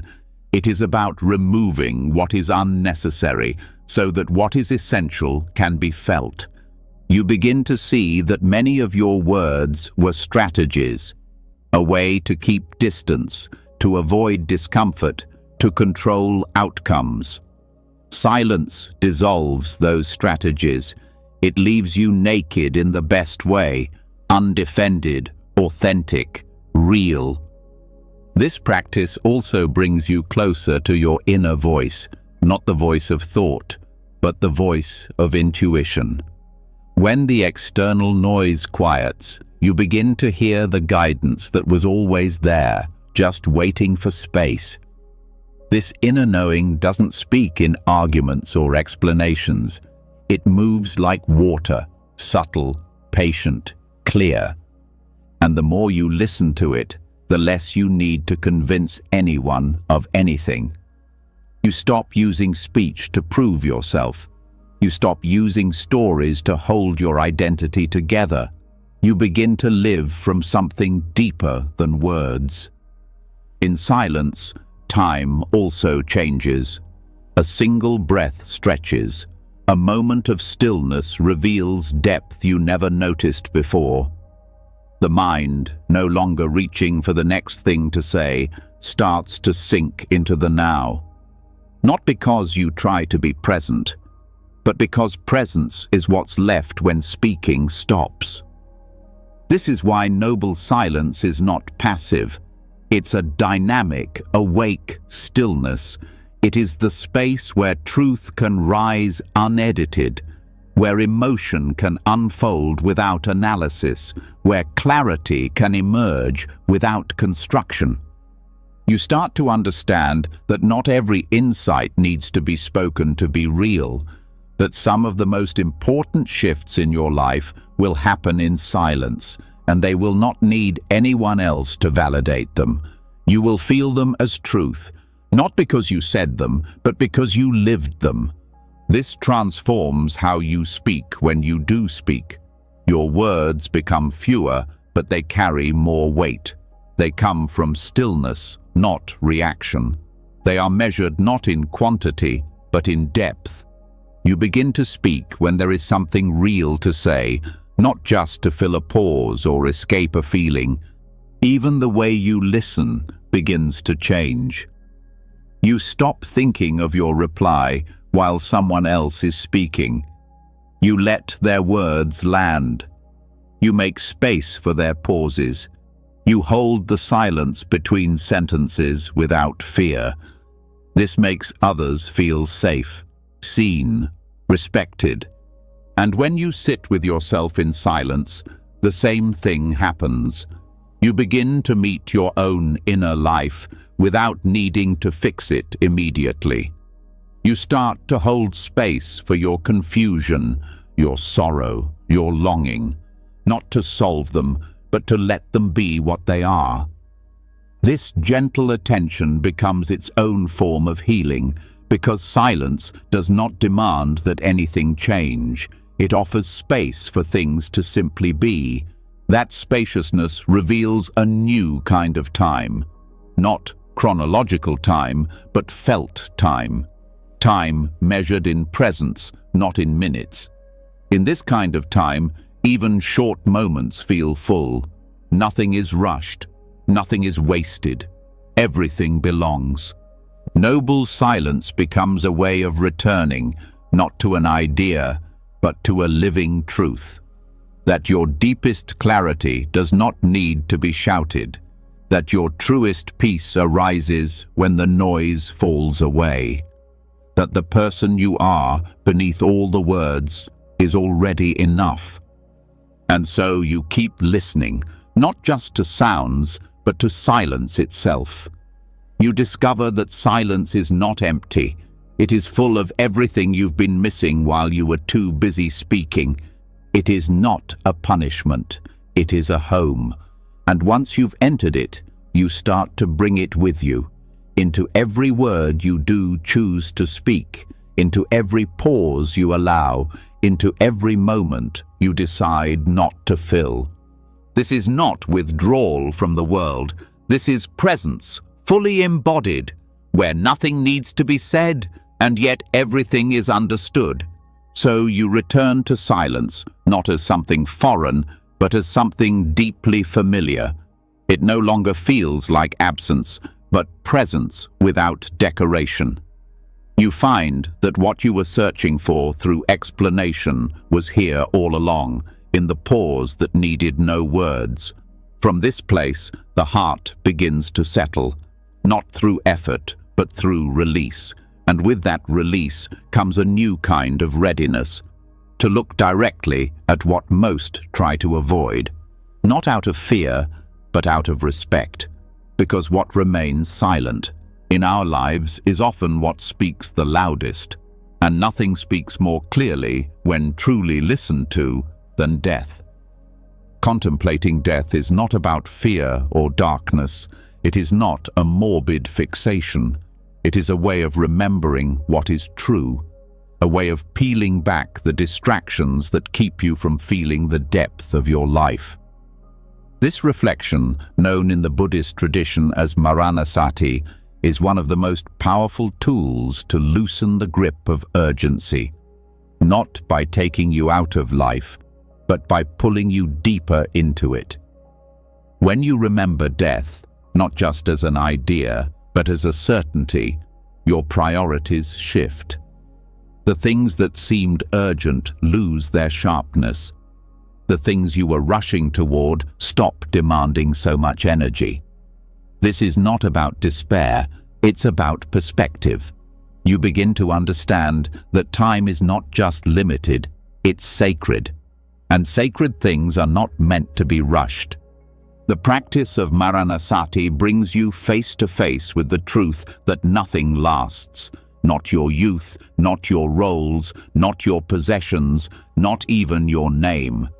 When this truth is held gently, it doesn't lead to panic, it leads to freedom. You stop trying to hold what cannot be held. You stop bargaining with impermanence. You begin to live with eyes open. This clarity creates space to choose how you live instead of being pushed by fear. Because so much of the compulsion to live fast comes from the unspoken anxiety that you're running out of time, that you must do more, see more, become more before it's too late. But what if the point is not to do more, but to be more present in what you are already doing? Contemplating death doesn't ask you to reject life. It asks you to stop taking it for granted, to meet it with reverence instead of rush. When you accept that every breath is borrowed, you begin to breathe differently, slower, deeper, with gratitude instead of pressure. This practice is not just philosophical, it is physical. When you sit with the reality of death, your nervous system responds. It begins to let go of tension you didn't even know you were carrying, because deep down you have always known that control is an illusion, that clinging only makes the letting go more painful, and that freedom lives in allowing each moment to be enough as it is. Maranasati is not a one-time reflection. It is a lifelong practice, a way of checking in, of asking, if this were my last hour, would I be proud of how I am spending it? Would I be rushing? Would I be pretending? Would I be lost in thought or awake in my life? These questions are not meant to create guilt. They are meant to wake you up, not in panic, but in presence, to shift your focus from appearance to essence, from perfection to sincerity. You stop chasing the life you think you're supposed to have and begin inhabiting the life you already do. This practice also reveals what matters. You begin to notice what pulls you out of presence, the conversations that drain you, the habits that numb you, the distractions that eat your time without feeding your soul, and slowly you begin to let them go, not out of discipline, but out of clarity, because what once felt urgent now feels empty. When death becomes your teacher, your life becomes simpler, not smaller, but clearer. You stop wasting energy on things that won't matter when your breath runs out.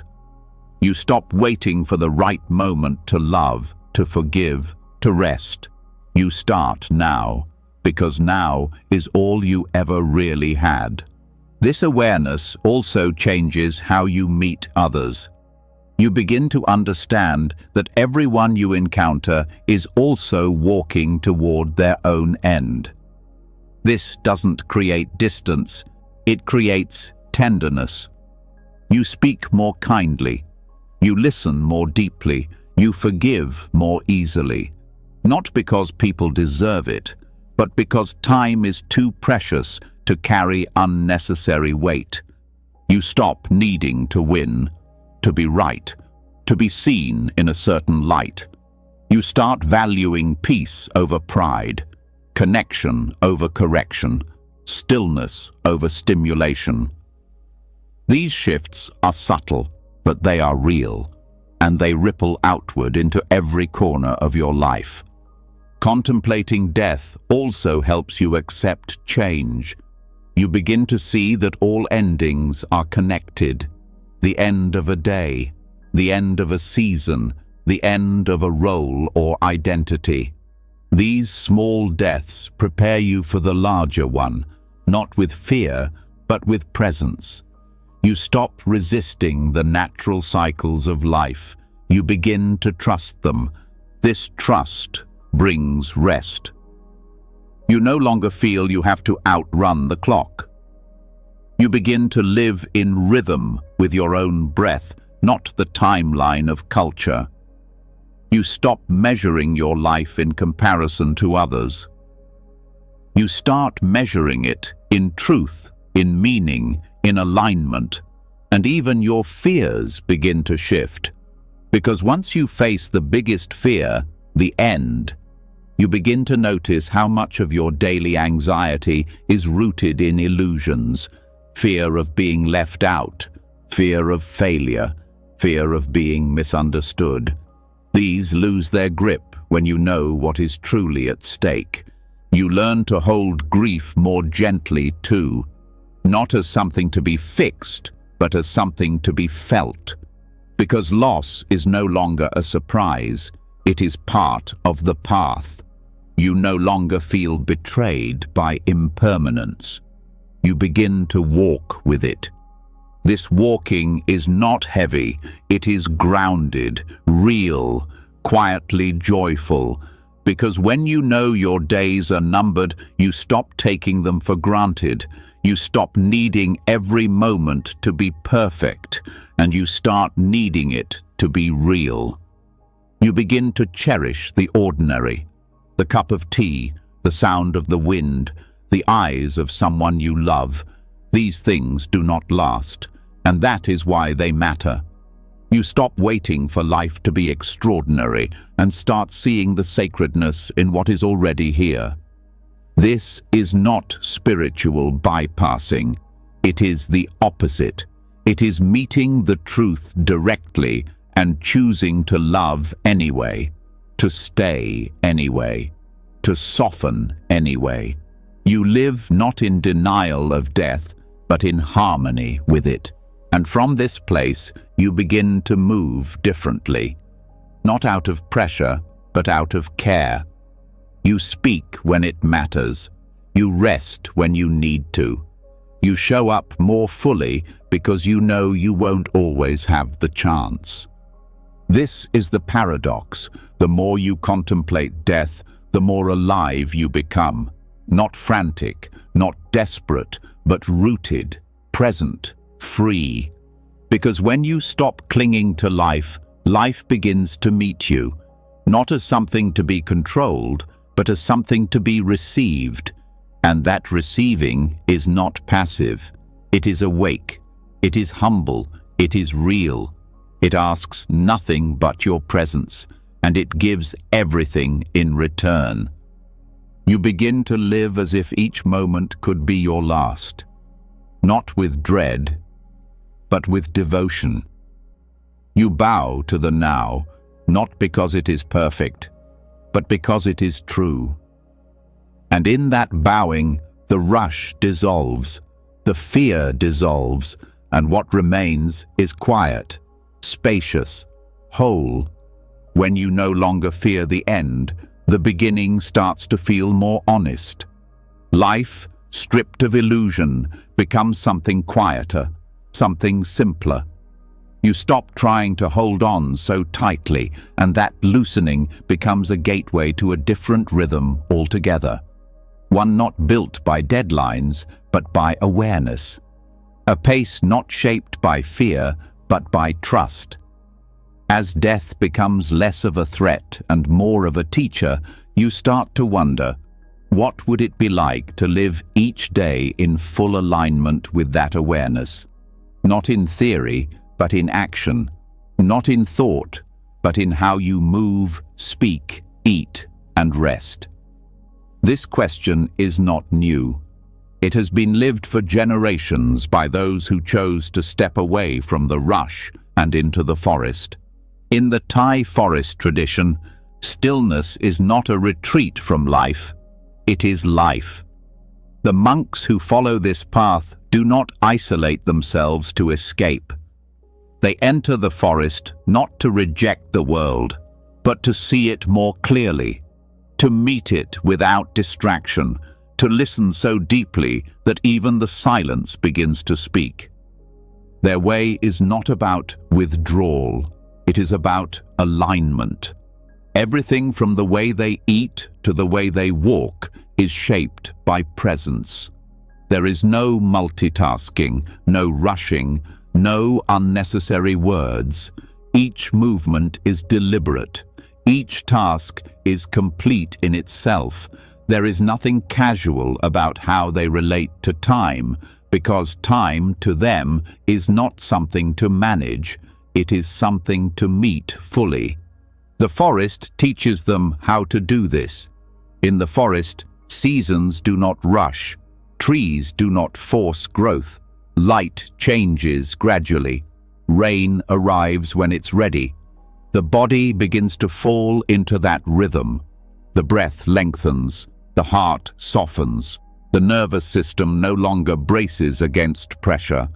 There is no need to prove anything. There is only the invitation to be in harmony with what is already unfolding. This harmony is not passive, it is awake. These monks rise before dawn. Their days are structured by simplicity, not filled with excess. Alms rounds are walked barefoot, step by step, through villages. Meals are taken quietly, in reflection. The robes are sewn by hand. The mind is trained through repetition, through solitude, through silence. It is not easy, but it is clear. And that clarity brings a kind of freedom that most people never touch, not because it is out of reach, but because it requires stepping away from everything that keeps us busy. The forest does not demand brilliance. It asks for humility. And in that humility, something returns, a sense of wholeness, a sense of rhythm that modern life has forgotten.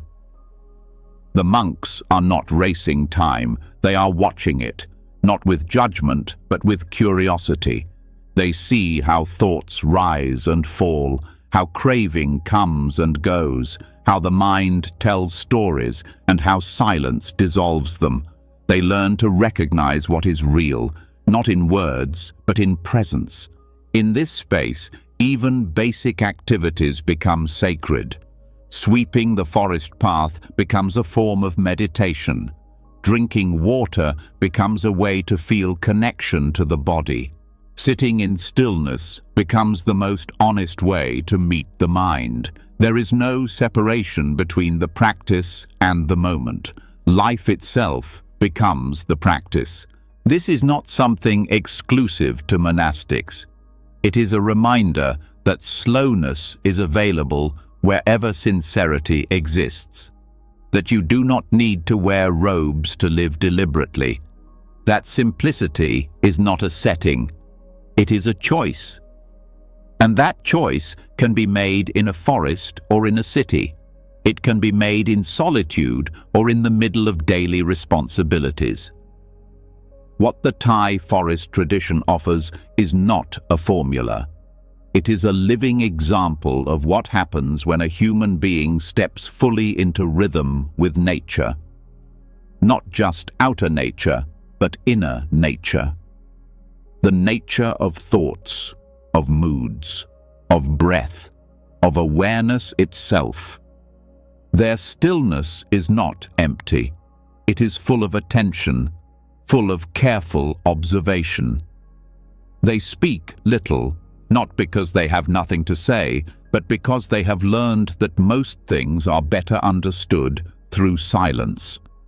They do not correct others quickly because they have learned to trust the process of internal realization. Patience becomes a natural result of seeing clearly, and that patience changes how time is experienced. Time stops being something to survive.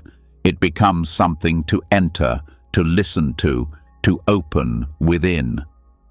The monks often repeat the same chants, the same forms, the same routines, not out of superstition, but because repetition itself is a mirror. It shows them the mind's resistance. It reveals its craving for novelty, and in the mirror of the ordinary, they find insight. This insight doesn't arrive in dramatic flashes. It comes slowly, like dew collecting on a leaf. A soft recognition that nothing needs to be added, that the truth is not elsewhere, that awakening is not another achievement. It is the releasing of what was never needed. In their teachings, these monks speak simply. They do not try to impress. They speak from their own lived experience. Often, the most profound truths are spoken in a few words, because stillness has taught them that clarity does not need decoration. Their presence says more than their speech. You feel it when they walk, when they sit, when they listen. There is no rush in their movements, no grasping in their eyes. They are fully where they are, and being in their presence reminds others how to return to that place in themselves. You begin to realize that this path is not about reaching something new. It is about remembering what was covered by distraction, by worry, by the pressure to always be becoming. The monks do not rush toward enlightenment. They sit with what is, and in that sitting, something deep begins to unravel. You begin to see how much of your own life is shaped by momentum, not because it must be, but because it has become habit. The forest path shows another way, one step, one breath, one task, complete, sincere, unhurried. This way does not reject emotion, it does not seek to numb. The monks feel joy and sorrow, fear and gratitude, but they do not become lost in those waves. They learn to watch the changing nature of experience, and in doing so, they gain a kind of steadiness that cannot be shaken by circumstance. The forest is not a place of escape. It is a mirror. It shows the mind clearly, without distraction, without compromise. And what is seen there is not always comfortable, but it is always real. And in that reality, transformation becomes possible, not through force, but through presence. What you learn from these monastics is not just how to sit still. You learn how to live still, how to move with care, how to speak with intention, how to be with yourself in a way that is honest. You learn that peace is not hidden behind intensity. It is available in the moment you stop trying to speed past your own life. The trees do not compete. The rivers do not hurry. The forest teaches not through concept, but through rhythm.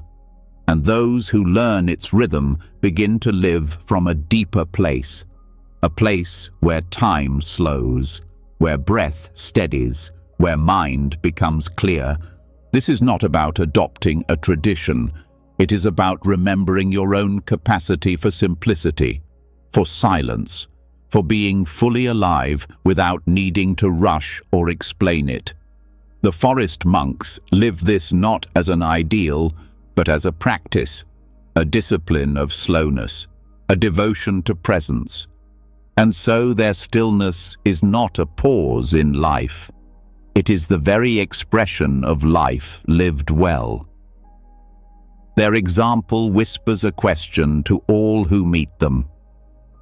What are you rushing toward that cannot be found in this step, in this breath, in this exact moment? And with that question, the heart returns. The noise recedes, the pace softens, and what remains is not emptiness, but enough. Not escape, but arrival. Not performance, but truth. Right here, in the stillness that was never far, only forgotten. The stillness of the forest doesn't just quiet the body. It begins to dissolve the structure of thought. You stop moving through life on mental autopilot and start resting in a space where each moment reveals itself without needing to be forced. That simplicity offers more than clarity. It offers a portal. Because when presence deepens beyond habit, beyond even intention, something else begins to unfold. Not stillness as behavior, but as direct experience. The kind of stillness that completely alters your sense of time, of identity, of separation. And within the Buddhist path, that deep absorption is known as jhana. Jhana is not simply about meditating longer or focusing harder. It is not a goal to accomplish or a trophy to collect. It is a state of being where the usual tension of self-reference fades. Thought slows, not because you're trying to stop it, but because there is no longer anything for it to revolve around. Attention begins to hold itself, no longer jumping from one object to another. Distractions fall away. The need to fix, to name, to track time, all of it becomes irrelevant. The mind settles inward, and the felt experience of reality shifts. To enter jhana, effort gives way to surrender. It starts with sustained attention, usually on the breath. But not just noticing the breath as a concept, actually staying with it, continuously, with interest. Not pushing, not spacing out, just gently keeping the mind there, like resting your hand on still water without disturbing its surface. As the attention becomes more refined, the usual sense of separation between observer and object weakens. Awareness begins to fold inward, not as disconnection, but as depth. In the early stages, there is still some knowing of time. You are aware that minutes are passing. But as the mind becomes more absorbed, time begins to dissolve. The clock doesn't stop, but your experience of it does. You are no longer moving through moments. You are resting in a field where moments do not need to be measured. What remains is continuity, a sense of still presence that does not require mental commentary to confirm it exists. These states are characterized by increasing levels of stability, joy, clarity, and equanimity. The first jhana may still involve some thought, but it's infused with a deep sense of rapture and one-pointedness. The second, third, and fourth become increasingly quiet, increasingly subtle, increasingly undisturbed. By the time the mind reaches the higher jhanas, there is no craving for experience to be different. There is no story of becoming. There is no pressure to hold on. The mind has entered a state where time, identity, and resistance are no longer shaping perception. This is not spacing out. It's the opposite. Jhana is an intensification of awareness, not a dulling of it.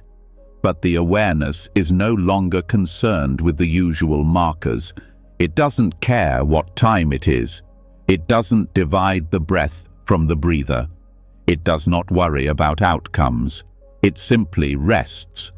And that resting is so complete that even the idea of resting disappears.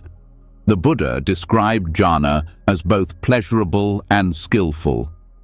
Not because it feeds craving, but because it refines the mind. It trains attention to stay, to feel the nuance of experience without clinging, to enter stillness without fear. And it shows you that the mind can know reality without needing to break it into pieces. Many people think of meditation as a tool to relax, but jhana shows that it is much more. It is a pathway to seeing how deeply conditioned the normal mind is by time, by thought, by identity. And when those structures pause, what's left is not confusion. It's peace, not the peace of escape, but the peace of contact, real contact, with experience as it actually is. The insight gained from these states carries into daily life. You begin to see how artificial much of your stress is, how constructed your urgency is, how so much of what seemed important was simply built around keeping your thoughts entertained. After touching jhana, even briefly, the mind begins to recognize that it doesn't need to be so loud. That silence is not absence, it is completion. This realization begins to shift how you relate to ordinary experience. You stop rushing toward stimulation. You become more comfortable with simplicity. Your nervous system, having felt what it's like to rest in undivided attention, begins to crave less noise. You no longer need to escape your life through activity. You start seeing beauty in stillness. This has practical effects. Your concentration improves. Your reactions soften. You pause more before speaking. You stop multitasking. Because now, divided attention feels unnatural. The mind has tasted what it means to be whole, and wholeness doesn't chase. You also become more sensitive, not in the emotional sense, but in your perception. You begin to feel the subtleties of sensation, thought, and mood as they arise. You see how they shift, how they fade, how they are not you. This allows you to hold them more lightly, not because you're detached, but because you understand that they are not permanent. You stop being pulled by every passing wave. Jhana also trains ethical stability, because in the process of settling the mind, the hindrances become clear: desire, aversion, sloth, restlessness, doubt. These are not moral failures. They are natural obstacles. But when you see them directly, not as thoughts about them, but as energetic experiences, you begin to relate to them differently. They no longer drive behavior. They arise, they pass, and you remain. This inner training creates a new relationship with time outside of meditation. You begin to live with less resistance. You trust that things unfold. You no longer demand that everything happen on your schedule. You allow, and in that allowing, you find rhythm. You also begin to prioritize different things, not because your values change overnight, but because your internal compass starts pointing in a new direction, toward depth, toward sincerity, toward presence. You start turning down what drains you. You start turning toward what steadies you. This doesn't make you rigid. It makes you real, because you stop needing every moment to be exciting. You start needing it to be true. The quiet becomes enough. The breath becomes enough. The now becomes enough.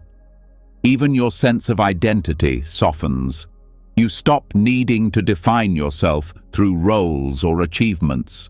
The self begins to feel less like a solid thing and more like a process, something unfolding, shaped by attention, changing moment by moment. This doesn't lead to confusion. It leads to freedom, because you stop defending a fixed version of yourself. You allow yourself to evolve. Jhana teaches that awareness doesn't need a story. It doesn't need a timeline. It doesn't need approval. It only needs willingness.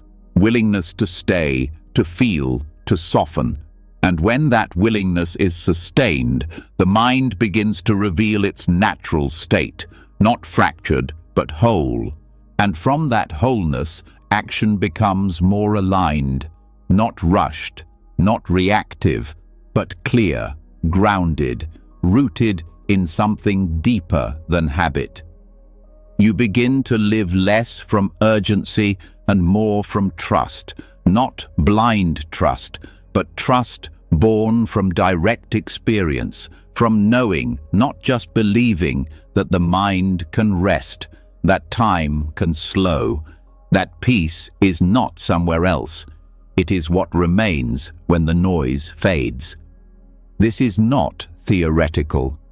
It is something you feel in your bones. A slowing down that is not imposed, but invited. A spaciousness that is not manufactured, but discovered.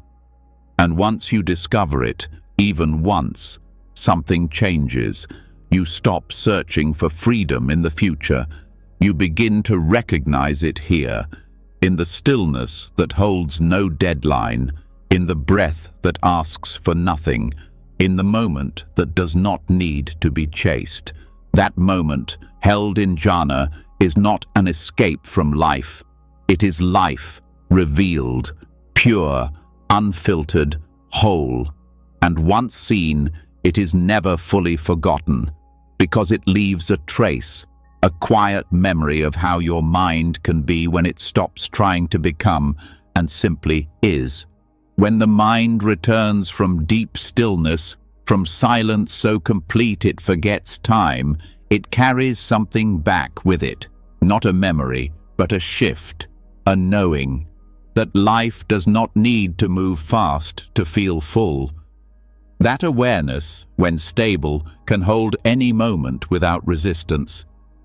And as the attention moves outward again, toward the world of sound, sight, sensation, there is a new kind of sensitivity, not fragile, but awake. And with that sensitivity comes a responsibility to protect what has been remembered, to guard the clarity that was uncovered, to live in a way that honors that depth. This is where restraint becomes a form of care. Indriya samvara, or guarding the sense doors, is not about denial. It is not a life of repression or fear. It is a practice rooted in wisdom, a recognition that the senses are not passive and neither is attention. That what enters the mind through the eyes, ears, nose, tongue, body, and thoughts does not simply come and go. It shapes perception. It conditions behavior. It creates patterns that are hard to see until they have already taken root. This practice begins with awareness, with watching without judgment what draws you in, what stimulates you, what hooks your attention again and again, even when it leaves you scattered or drained. It means noticing how the eyes linger, how the ears tune into gossip, how the mind leaps towards stimulation without pause. Restraint does not mean never looking, never hearing, never engaging. It means engaging with care, with boundaries, with presence. Because unguarded senses lead to speed. Every image, every sound, every story becomes another input, another spark, another layer added to the mental load you're already carrying. And when the senses are constantly overwhelmed, the mind cannot settle. It is pulled in every direction. Reactivity becomes the norm. Impulse becomes the guide. Stillness becomes distant. Guarding the sense doors is a slowing down at the point of contact. It is saying, I will not allow everything in just because it's available. I will not consume endlessly just because the world wants my attention. It is not a rejection of life. It is a refinement of it. A commitment to quality over quantity, depth over speed. This refinement begins with seeing how quickly the senses trigger reactions. A sight becomes a craving, a sound becomes irritation, a smell becomes memory, a touch becomes grasping, a thought becomes identity. Each of these movements is fast, almost instant. But when you begin to guard the doors, you insert space. A pause, a chance to witness before responding. That space is where your freedom lives. Most people live as if they have no choice about what they respond to. But through restraint, choice returns. You see a desirable object, and instead of reaching, you notice. You feel anger arise from a sharp word, and instead of retaliating, you stay. You hear praise, and instead of clinging, you let it pass. Not because you're suppressing, but because you're observing, because you're allowing the experience to arise and fade without feeding it. This practice builds trust in your own mind. You begin to realize you don't need to chase every pleasant feeling or avoid every unpleasant one. You become less reactive, more stable, not numb, responsive. You move from compulsion to clarity. In daily life, this might look simple. You pause before picking up your phone. You choose silence instead of entertainment during a walk. You let go of background noise and allow the room to be quiet. You stop yourself from rereading the same headlines, the same opinions, the same arguments. Not because you're ignoring reality, but because you understand that not all input is nourishment. This restraint protects the mind's natural clarity, because clarity doesn't come from knowing everything. It comes from seeing what is here, and when the mind is overloaded, it cannot see clearly. It gets lost in comparison, in stimulation, in craving. The senses are doorways, but without attention, they become floodgates. You begin to appreciate the simplicity of less distraction, less noise, less consumption. not as a moral virtue, but as a practical necessity for inner stillness. The less you let in, the more you can feel.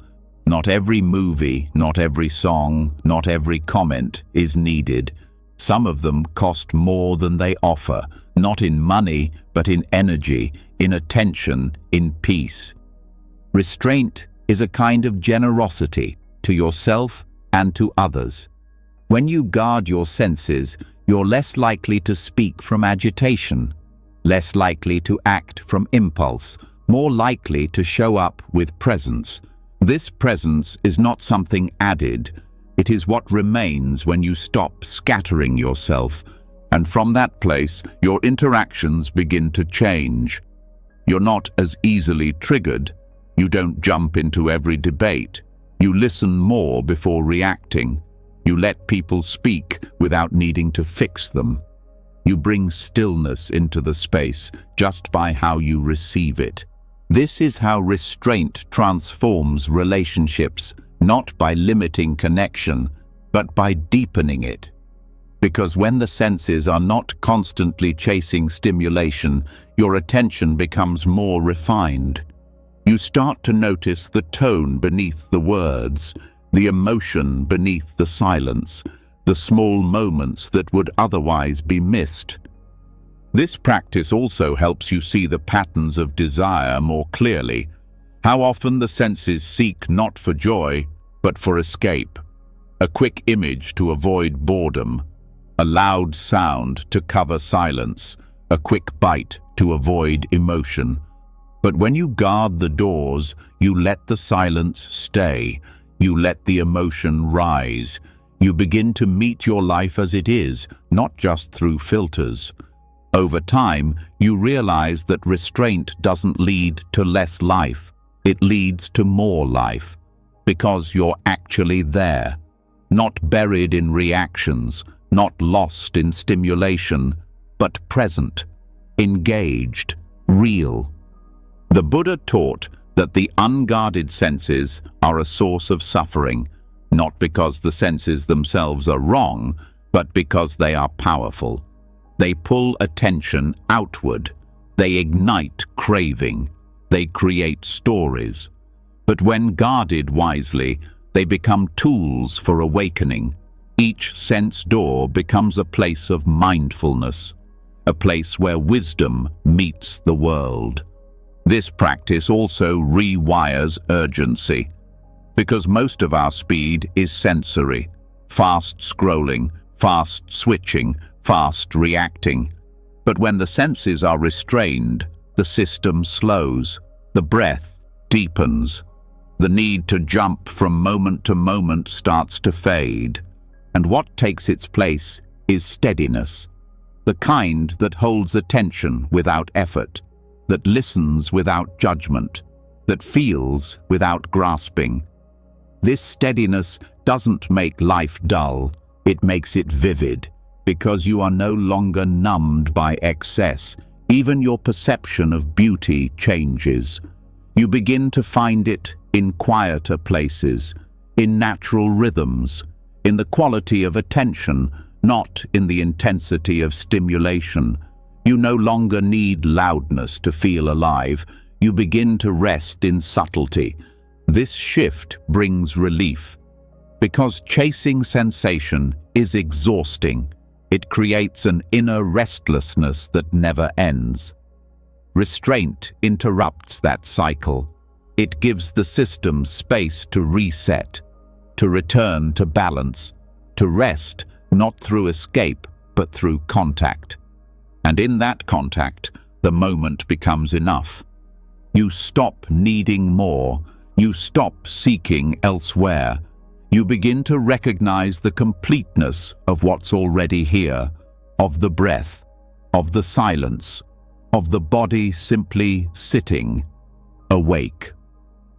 Indriya Samvara is not about control. It is about remembering you have a choice, that your senses can serve awareness, not distract from it, that each moment of restraint is not a loss, but a return. And with each return, the pace of life begins to align, not with habit, but with wisdom, not with urgency, but with clarity, not with noise, but with presence. So the world quiets, the senses soften. Attention is no longer scattered by every sound or shape that crosses your path. You begin to move with more care, not because you're trying to be careful, but because your energy no longer spills out through every doorway. Life feels more contained, more spacious, more yours. But as the external noise fades and your awareness grows more refined, something even more subtle comes into view.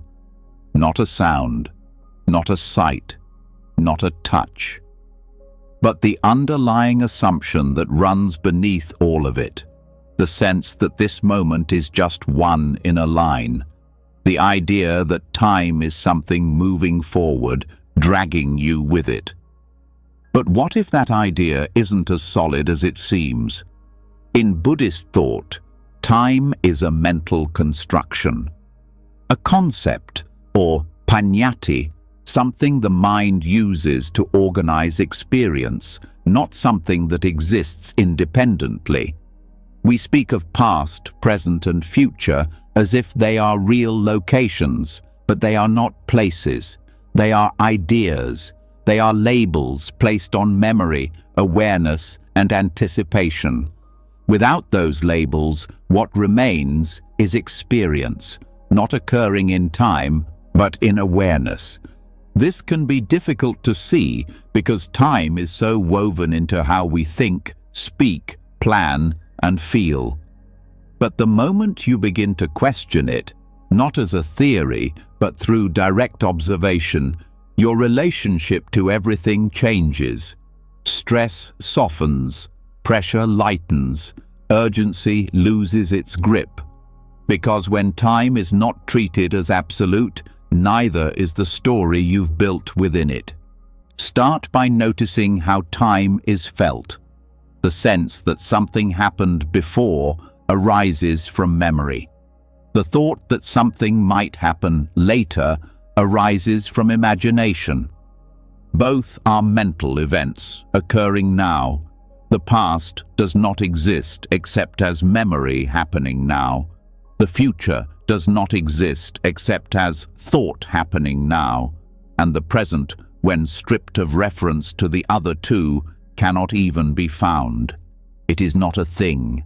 It is what is. This is not abstract philosophy. It is practical insight. Because when you start to see that time is not something pressing on you from outside, you stop fighting it. You stop feeling like you're falling behind. You stop living as if your value is tied to how quickly you move through imagined checkpoints. Even your goals begin to shift. You start to measure your life not by how much you get done in a day, but by how fully you meet each moment. You begin to see that running out of time is a thought, not a fact. And that thought can be questioned. When you question time, you are not denying that change happens. You are seeing that change does not need to be divided into segments. The mind slices experience into past, present, and future, but experience itself is seamless. Breathing happens, thought arises, sound occurs. None of these things are in time. They are simply happening. They are here. This understanding doesn't lead to passivity. It leads to immediacy. Because when you are not distracted by the story of what was or what might be, you begin to meet what is. Fully. Not as a stepping stone to later. Not as a bridge to somewhere else, but as reality itself. You begin to notice how often time is used as a form of control. The mind says, "Later I'll rest," or "Soon this will be better," or "One day I'll figure it out." These are all stories meant to delay presence. They offer comfort, but at a cost, because they keep you out of direct contact with life. Deconstructing time doesn't remove order. It removes the suffering created by believing that life must follow a fixed timeline, that you must be at a certain point, that you're behind or ahead. All of that is based on comparison, and comparison depends on time. Without it, things just are. You just are. Not behind, not late, not early, just present. And presence is not a point. It's not the middle of two lines. It's not a moment frozen in between what was and what will be. It is a movement without direction, awareness without edge, experience without reference. When the mind rests in this, something profound begins to unfold. Not a new state, not an altered reality, just life as it is, no longer edited by a timeline. This affects everything. Your pace of speech, your willingness to wait, your ability to forgive. Because so much of impatience, resentment, and fear is built on the idea that time is running out, that something must have already happened, that something must happen soon. But when that scaffolding collapses, all that remains is what you are actually living. The practice is not to stop using the concept of time, it's to stop believing it is real. Use it when needed, to make appointments, to plan meals, to navigate the world. But internally, let it soften. Let it be one tool among many, not the ground you stand on. When that softening happens, even difficult experiences change. Pain is no longer something to rush through. You are with it as it is. Joy is no longer something to prolong. You are with it as it arises and fades. Life is no longer a project. It is a process. You start to feel the rhythm of the present, not as a drumbeat moving forward, but as a hum, a field, a flow that needs no direction. And you learn to rest in that, not with effort, not with force, but with trust. This trust is not blind. It is born from observation, from seeing over and over that nothing ever actually happens in the future, that all fear and hope occur now, and that freedom comes not from managing time, but from seeing through it. This seeing brings simplicity. You do not need to plan your peace. You do not need to schedule your awakening. You stop waiting for the right time to rest, to speak, to love, to be still. The right time is a concept. Life is what's here. Even your identity begins to loosen.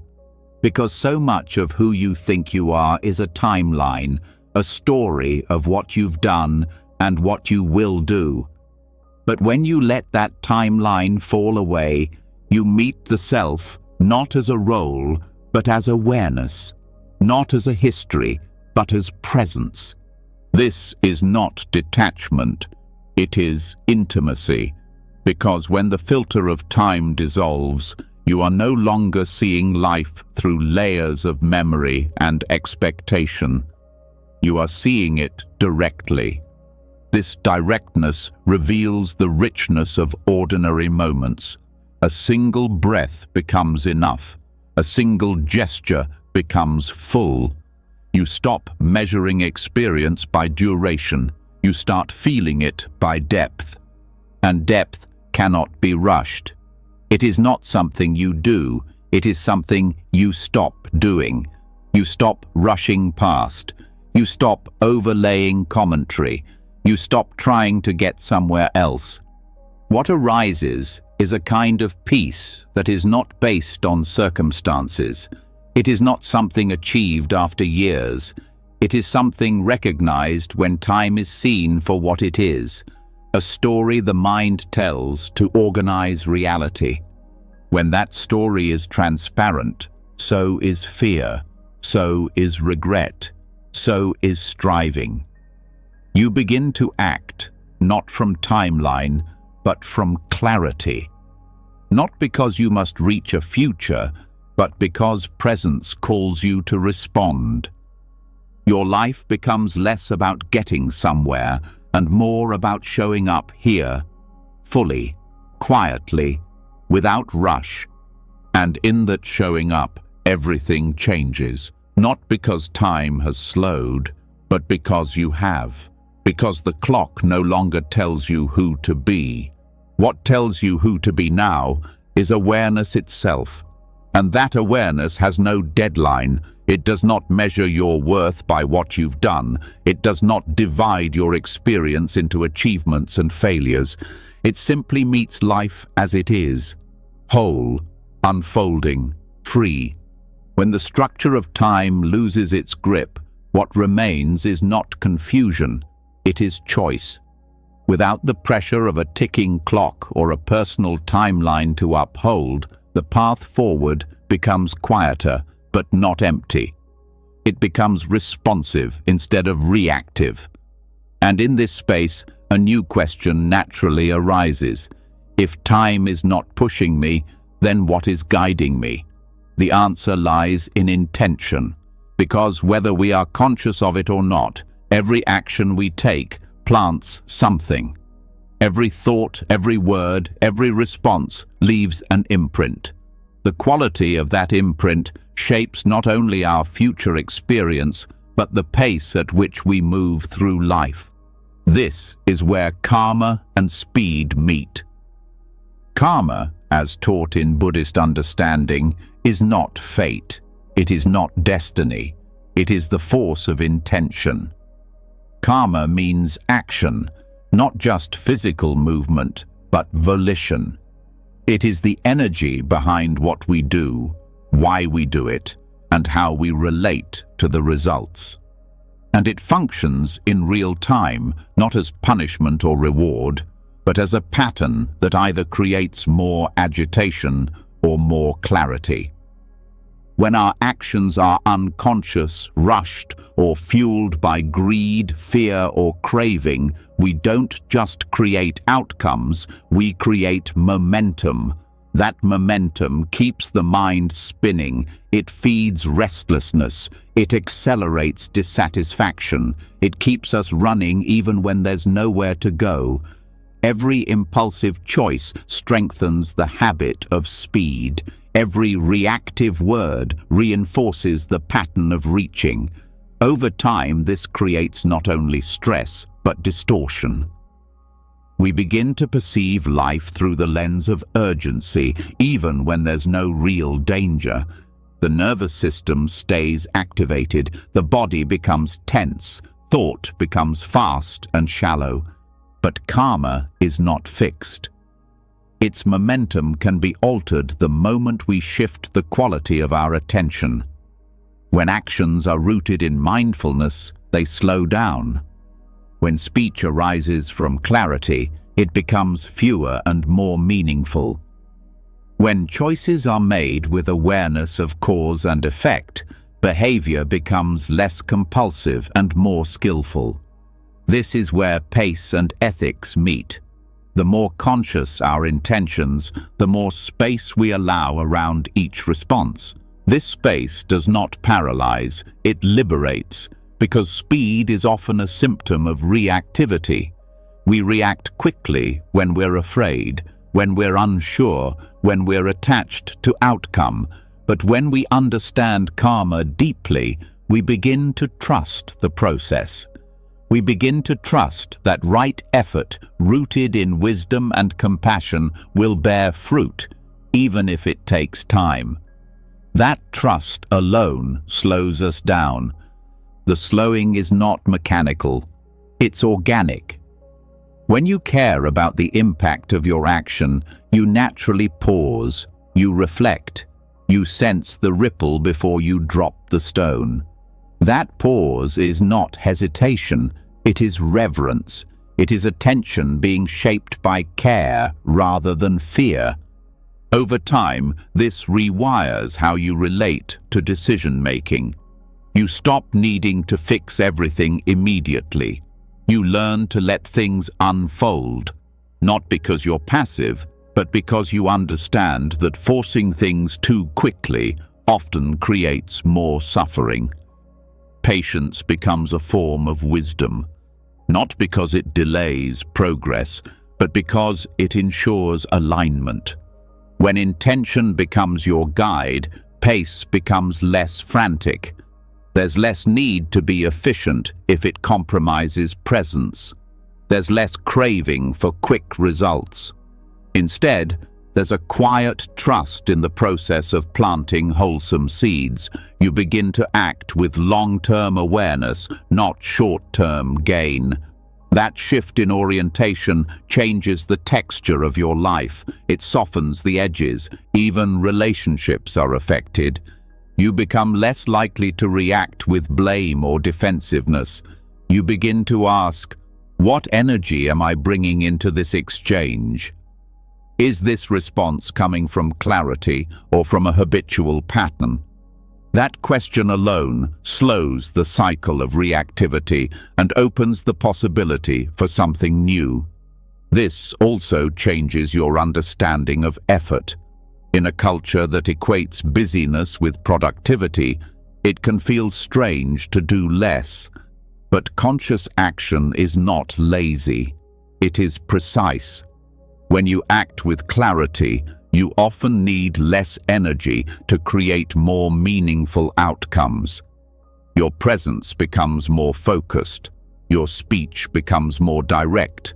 You move with less friction. Intentionality also interrupts karmic loops, the ones that repeat without our awareness, the patterns that lead us back to the same frustration, the same conflict, the same regret. When you begin to see those patterns clearly and respond differently, you break their momentum. That's not just spiritual, it's practical. You stop creating the same problems. You begin to live with fewer apologies, fewer corrections, fewer repairs. This practice also brings humility, because the more you understand karma, the more you see how much you don't control. You see that your intentions are only part of the picture, that outcomes depend on many conditions, that good intentions don't always bring immediate peace, but that doesn't mean they're wasted. It means you trust the field, not just the harvest. That trust allows you to act without clinging. You give fully without needing return.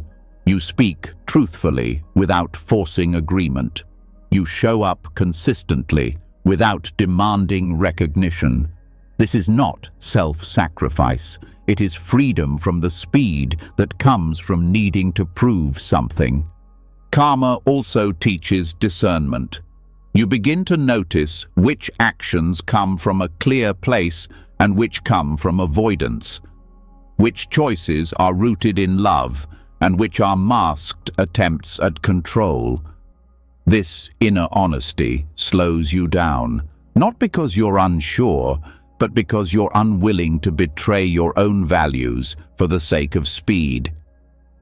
There is also kindness in this path, because when you become more conscious of your own actions, you stop judging others so harshly. You realize how easy it is to act out of habit. You understand how reactivity is shaped by pain, by conditioning, by fear, and that understanding becomes compassion. You stop rushing others to change. You start trusting that transformation takes time. This reshapes the very meaning of progress. It's no longer about doing more in less time. It's about doing what aligns, regardless of how long it takes. The measure becomes sincerity, not speed, presence, not performance. You begin to notice how peace grows when you don't chase it, how insight deepens when you don't force it, how the quality of each moment improves when intention is clear and pressure is low. Life becomes less like a sprint and more like a walk through a garden, where you tend, you nourish, and you allow space. This is not idealism, it is discipline, because acting with awareness requires effort. But it's a different kind of effort, not fueled by stress, but guided by clarity, not driven by fear, but grounded in care. And this care becomes the center of your movement, the anchor of your choices, the rhythm of your day. You stop pushing, you start aligning, you stop rushing, you start listening. And from this place, your life becomes less reactive and more intentional, less noisy and more steady. Not because the world slows down, but because you do. And in that slowing, karma becomes not just a law, but a path. A path of conscious planting, of mindful movement, of quiet power. A path where each step matters, not because of where it leads, but because of how it's made. Because intention, once seen clearly, is the pace of freedom. When you begin to live from intention instead of reaction, movement becomes more honest. Choices lose their tension. The pressure to act just to feel in control fades. You stop chasing efficiency and start aligning your life with meaning. As karma reveals the link between habit and suffering, it becomes clear that much of our modern discomfort is not from doing too little, but from doing too much, too fast, for reasons we barely question. The craving to be productive, to always be improving, to constantly be seen as achieving, this is rarely recognized as a form of bondage.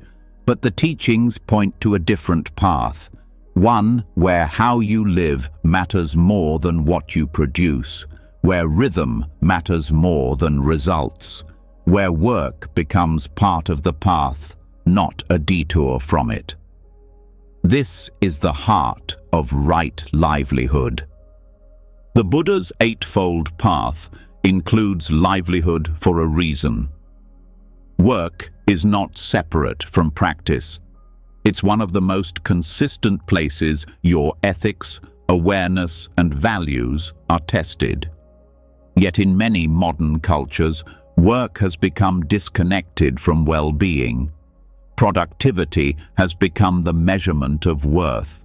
Busyness has become a badge of honor, and the result is not just fatigue, but alienation, a sense that life is being spent, not lived. Right livelihood does not mean the right job title or income bracket. It means that the way you earn your living supports, rather than distorts, your path. It means that what you do and how you do it does not cause harm to yourself or others. Not just physical harm, but psychological, emotional, and spiritual harm. It means your work doesn't pull you away from presence, but roots you in it. This principle challenges many common assumptions. Because modern work culture often promotes speed over presence, quantity over care, growth over balance. But the teachings offer a radical alternative, a life that values rhythm, a pace that supports awareness, an economy of meaning, not just money. Letting go of the obsession with productivity is not laziness, it is clarity. It is a return to the understanding that your value is not based on how much you produce, but on how you show up, on whether your actions are rooted in compassion, not competition, on whether your work deepens connection or creates disconnection. This requires inner honesty. Because the craving for productivity is often not about the work itself. It's about identity, about proving you are good enough, about avoiding discomfort, about being too busy to feel. Right livelihood asks you to confront those motives. It asks you to slow down enough to ask, what is this effort serving? Is this work aligned with truth, or is it a mask for fear? In practical terms, this might mean re-evaluating the kind of work you do, but more often it means changing the way you relate to it, bringing presence to tasks that feel ordinary. Letting go of multitasking, creating space between tasks to reflect, breathe, recalibrate. Valuing the inner state you work from as much as the outer result. The teachings do not prescribe specific careers. They ask you to examine impact. Does this work cause harm, even indirectly? Does it exploit, deceive, or encourage craving in others? Does it drain your attention so much that you forget to live? Right livelihood is not about perfection. It is about awareness, about making choices that reduce harm and increase clarity. This might mean choosing a path that brings less money but more peace. It might mean resisting the pressure to monetize every passion. It might mean working less and living more simply. These are not easy choices, but they are liberating because they allow you to return to what actually matters. Letting go of the productivity obsession also means reclaiming time, not just for rest, but for reflection, for silence, for presence with others. When you stop measuring your day by output, you begin to notice what was hidden, like the quality of your attention, the tone of your voice, the way your body feels while you work. You start to value breaks not as wasted time, but as vital moments of resetting your nervous system. You stop apologizing for being unavailable all the time. You stop glamorizing burnout. You begin to honor your energy the same way you honor your values, with intention. Right livelihood also invites humility. You stop trying to build a perfect career and start living a meaningful life. You stop needing titles and accolades to feel worthy. You begin to trust that enough can actually feel like enough. This shift impacts not only your own well-being, but the culture around you. Because when one person slows down and works from integrity, others feel it. When someone values rest, presence, and care over endless output, it offers permission. It changes the tone. It models a different kind of success. This success is measured differently. Not in promotions or profits, but in how many mornings you wake up with peace, in how often you can look back at your day and say, I stayed aligned, I was kind, I didn't betray myself for approval. These are the metrics of a meaningful path. Right livelihood also calls for discernment. Not everything that feels rewarding is wholesome. Not every opportunity leads to freedom. It takes courage to say no to what seems impressive but feels wrong.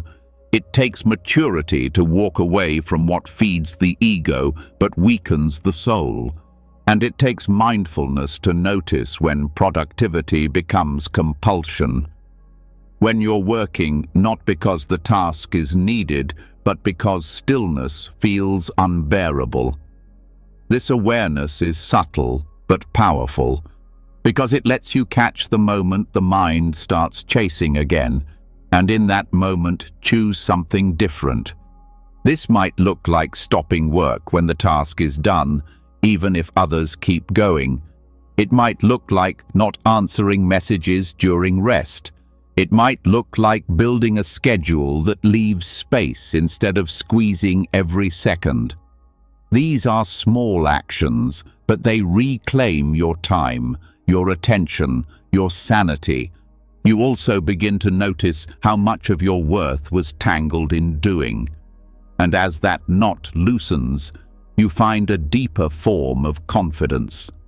The kind that does not need to be earned. The kind that comes from being in integrity, not being impressive. This confidence is quieter, but it is steadier because it's not shaken by deadlines or opinions. It rests on the knowledge that you are living in a way that feels honest, that your work supports your path, not replaces it. And with that support, the mind becomes clearer, the body becomes softer, life becomes slower, not out of resistance, but because it finally feels safe to move at the pace of care. This care is not selfish. It is the ground for everything meaningful. When you are not rushing, you hear more, you connect more, you make fewer mistakes, you create with depth instead of quantity. Your presence becomes your offering, and that presence extends into everything. Conversations, meals, commutes, work, all become opportunities for mindfulness. All become part of the path. This is the wisdom of right livelihood, that your spiritual life and your work life are not separate. They meet in every choice, every hour, every breath. Letting go of the productivity obsession is not about doing less. It's about doing differently. It's about valuing the quality of your attention as much as the task itself. It's about remembering that you are not here to be efficient. You are here to be awake. And being awake does not require achievement. It requires alignment, care, honesty, rhythm. This rhythm is not one size fits all. It's something you feel for yourself. You learn when to push and when to pause, when to speak and when to step back, when to work and when to rest. And that knowing becomes your guide, not the pressure of culture, but the clarity of presence. With that clarity, life no longer feels like a race. Work no longer feels like a burden. You are not trying to win anything. You are simply living the path, step by step, choice by choice, with your integrity intact. And that is more than enough. When your work no longer defines your worth and your days are no longer shaped by the need to prove something, even the simplest acts begin to feel different. You start to notice how much of your life had been lived in automatic motion, how even moments meant for nourishment were often filled with distraction, speed, or guilt. As your pace softens and your relationship with effort transforms, daily routines become opportunities to return to presence. And among these, one of the most overlooked is eating. A practice so ordinary yet so intimate that to meet it with awareness is to touch the essence of mindfulness itself. The Buddha taught that eating can be a meditation, not through rigid technique, but through reflection, through presence, through honoring the act of receiving nourishment with full attention and gratitude. In many monastic traditions, before taking a meal, practitioners recite the 5 reflections. These are not rituals meant to add formality, but invitations to deepen the experience of eating beyond habit. They call the mind out of craving, out of mental chatter, and into connection with the body, the food, and the causes and conditions that made the meal possible. The first reflection reminds us to consider where the food comes from, not in vague terms, but with real contemplation. Every grain of rice, every drop of oil, every leaf and root has passed through many hands and many lives. Farmers, transporters, cooks, planets and seasons. This food is not separate from the world. It is the world. This reflection breaks the illusion of independence. It reminds us that every bite is a link in an interwoven chain of generosity and labor. The more this is seen, the harder it becomes to eat carelessly. The second reflection turns inward. It asks us to examine whether we are worthy of receiving this food, not as a form of self-judgment, but as an invitation to be sincere. Are we living with intention? Are we using our energy for wholesome purposes? Are we honoring the support we are receiving? This question doesn't demand perfection. It asks for honesty. It pulls us out of entitlement and into humility. And in that humility, the act of eating becomes sacred. The third reflection brings awareness to mental states. It encourages us to guard against greed. Even when food is simple, the mind can generate craving, more flavor, more quantity, a different texture, a better meal later. This reflection points out that hunger is not just physical. Often we eat to avoid discomfort, to fill silence, or to feel control. But when these habits go unseen, eating becomes a numbing behavior. This reflection interrupts that pattern. It asks us to meet the hunger with mindfulness, not to suppress it, but to see it clearly. The fourth reflection turns the attention to the purpose of eating. Food is medicine. It is not entertainment. It is not a reward. It is not an emotional escape. It is fuel to sustain life, support practice, and care for the body so that it can serve wisdom. This shift in orientation transforms the entire experience of meals. Instead of seeking satisfaction, we cultivate balance. Instead of indulgence, we meet function with reverence. The mind softens. Gratitude arises. Food becomes enough. The fifth reflection points to responsibility. It reminds us that this body, nourished by food, must be used in service of awareness. It must not be used for harm, not for distraction, not for unskillful actions. This body is a vessel of practice, and eating is not separate from that path. When we reflect in this way, we remember that mindfulness is not something we pick up after a meal. It is present during every part of life, including the act of chewing, swallowing, and digesting. Taken together, these reflections reshape the act of eating from a habit into a ritual of presence. Each one peels back a layer of unconsciousness. They bring the mind back to now, to the texture of the rice, the scent of the vegetables, the rhythm of the breath while eating. They remind us to slow down, not just in movement, but in thought. To taste, not just consume. To appreciate, not just finish. This kind of eating changes how we relate to food. We begin to see it not as pleasure or burden, but as relationship, a conversation between the earth, the body, and the mind. Meals stop being a break from awareness and become part of it. Hunger becomes less frightening. Fullness becomes less necessary, because the mind is present throughout. Slowing down while eating reveals how conditioned our habits are. We notice the urge to eat faster than needed, to reach for more before finishing what's on the plate, to fill silence with conversation, to watch something while eating so we don't feel too much. These habits are not wrong, but they are unconscious, and what is unconscious cannot be chosen. Awareness is what gives us back our choice.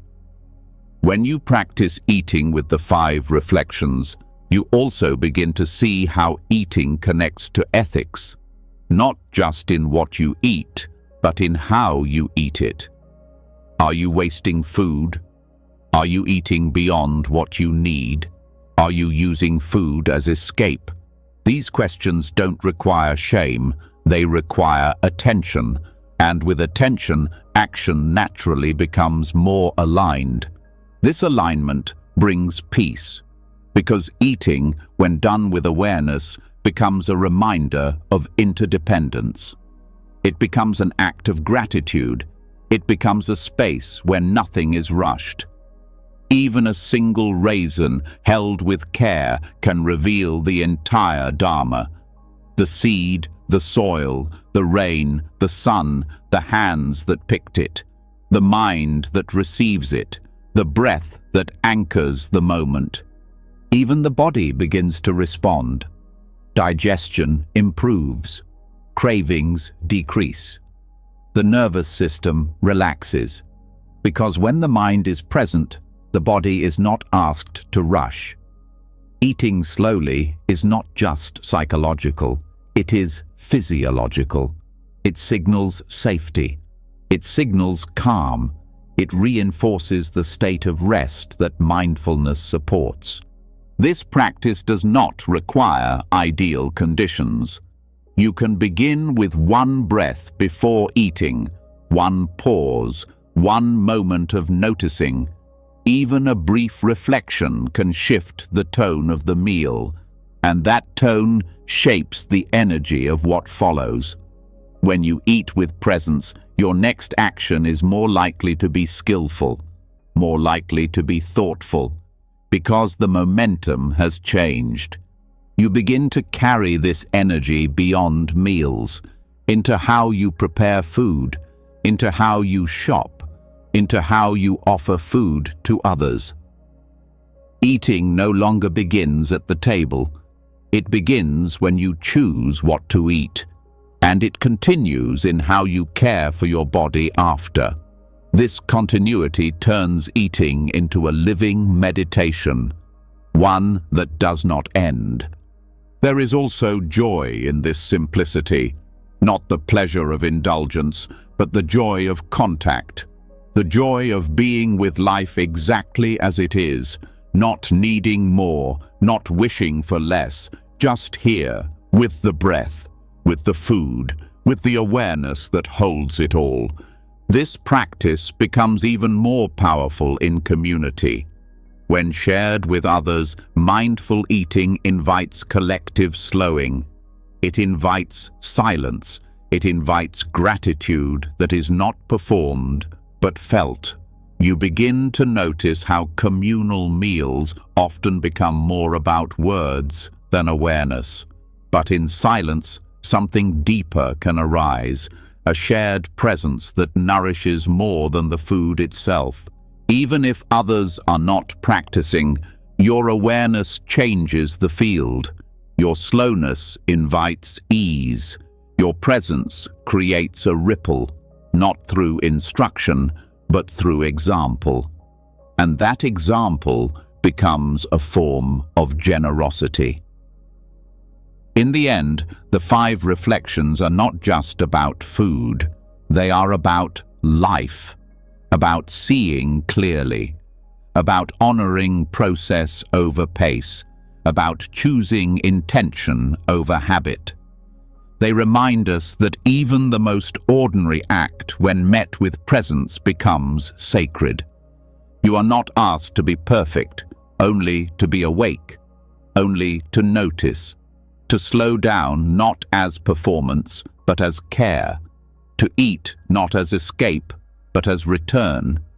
And in that return, the day begins again, not in the past, not in the future, but right here, with the sound of chewing, the softness of breath, the truth that this moment, simple and full, is enough. When eating becomes a practice of presence, something fundamental shifts. Life no longer rushes through unnoticed moments. The pace slows not just around the table, but through your whole being. What once felt ordinary, taking a bite, pausing before a meal, becomes a mirror, reflecting awareness itself. From this quiet ground, another doorway opens. Even more constant than food, even more intimate than taste, is the breath. And within it lies a path not only to calm, but to complete transformation. Not through belief, through rhythm, through repetition, through deep, deliberate attention. This is the practice of anapanasati, mindfulness of breathing. Breathing happens whether or not we pay attention, but the moment awareness returns to it, the entire system begins to respond. Not just physically, but mentally, emotionally, energetically. The breath becomes a thread that links the seen and unseen, not as an object to control, but as a teacher. It offers a rhythm far older and more trustworthy than any mental narrative. In this way, breath is not just a calming tool, it is a training in living. When you begin to observe the breath, the first shift is often subtle. You notice that it has a texture, a length, a pace. You notice the gap between inhale and exhale. You notice the way the breath changes with mood. This noticing brings you back, not to a place, but to a pace, the natural rhythm of aliveness, stripped of effort. This rhythm has no urgency, no goal. The breath is not trying to be anything other than what it is, and in its simplicity, it teaches you how to be with life without forcing it forward. Over time, your nervous system learns to trust this, to soften around the need for control, to let the moment be led by awareness, not anxiety. In anapanasati, this awareness deepens step by step. The Buddha offered a complete structure for this training, 16 contemplations unfolding gradually. It begins with simply knowing the breath, a short breath, a long breath. No judgment, no adjustment, just recognition. From there, the practice moves into feeling the whole body while breathing, calming the body with the breath, and later observing the mind itself. These stages are not stairs to climb, they are layers of attention. Each one stabilizes and softens the next. When you are present with breathing in the body, you begin to feel what tension is held and where. You sense how breath changes in response to thought. You feel how emotion appears and fades without needing to be acted upon. Breathing doesn't just calm the body, it shows the mind to itself. This showing is essential because so much of mental busyness is fed by unexamined reactivity. Thoughts chase each other, emotions rise and fall, and the more scattered the breath becomes, the more fragmented awareness feels.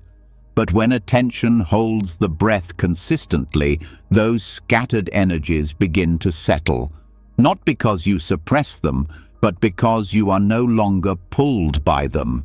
Breath anchors you in what is real, not in theory, but in felt sense. It gives you something immediate to return to, and in that return, again and again, the pace of your entire life begins to recalibrate. You no longer feel the need to rush from moment to moment, because the breath does not rush. It knows how to stay. Staying is not passive. It requires presence, especially when the mind wanders, which it will. The practice is not in never drifting.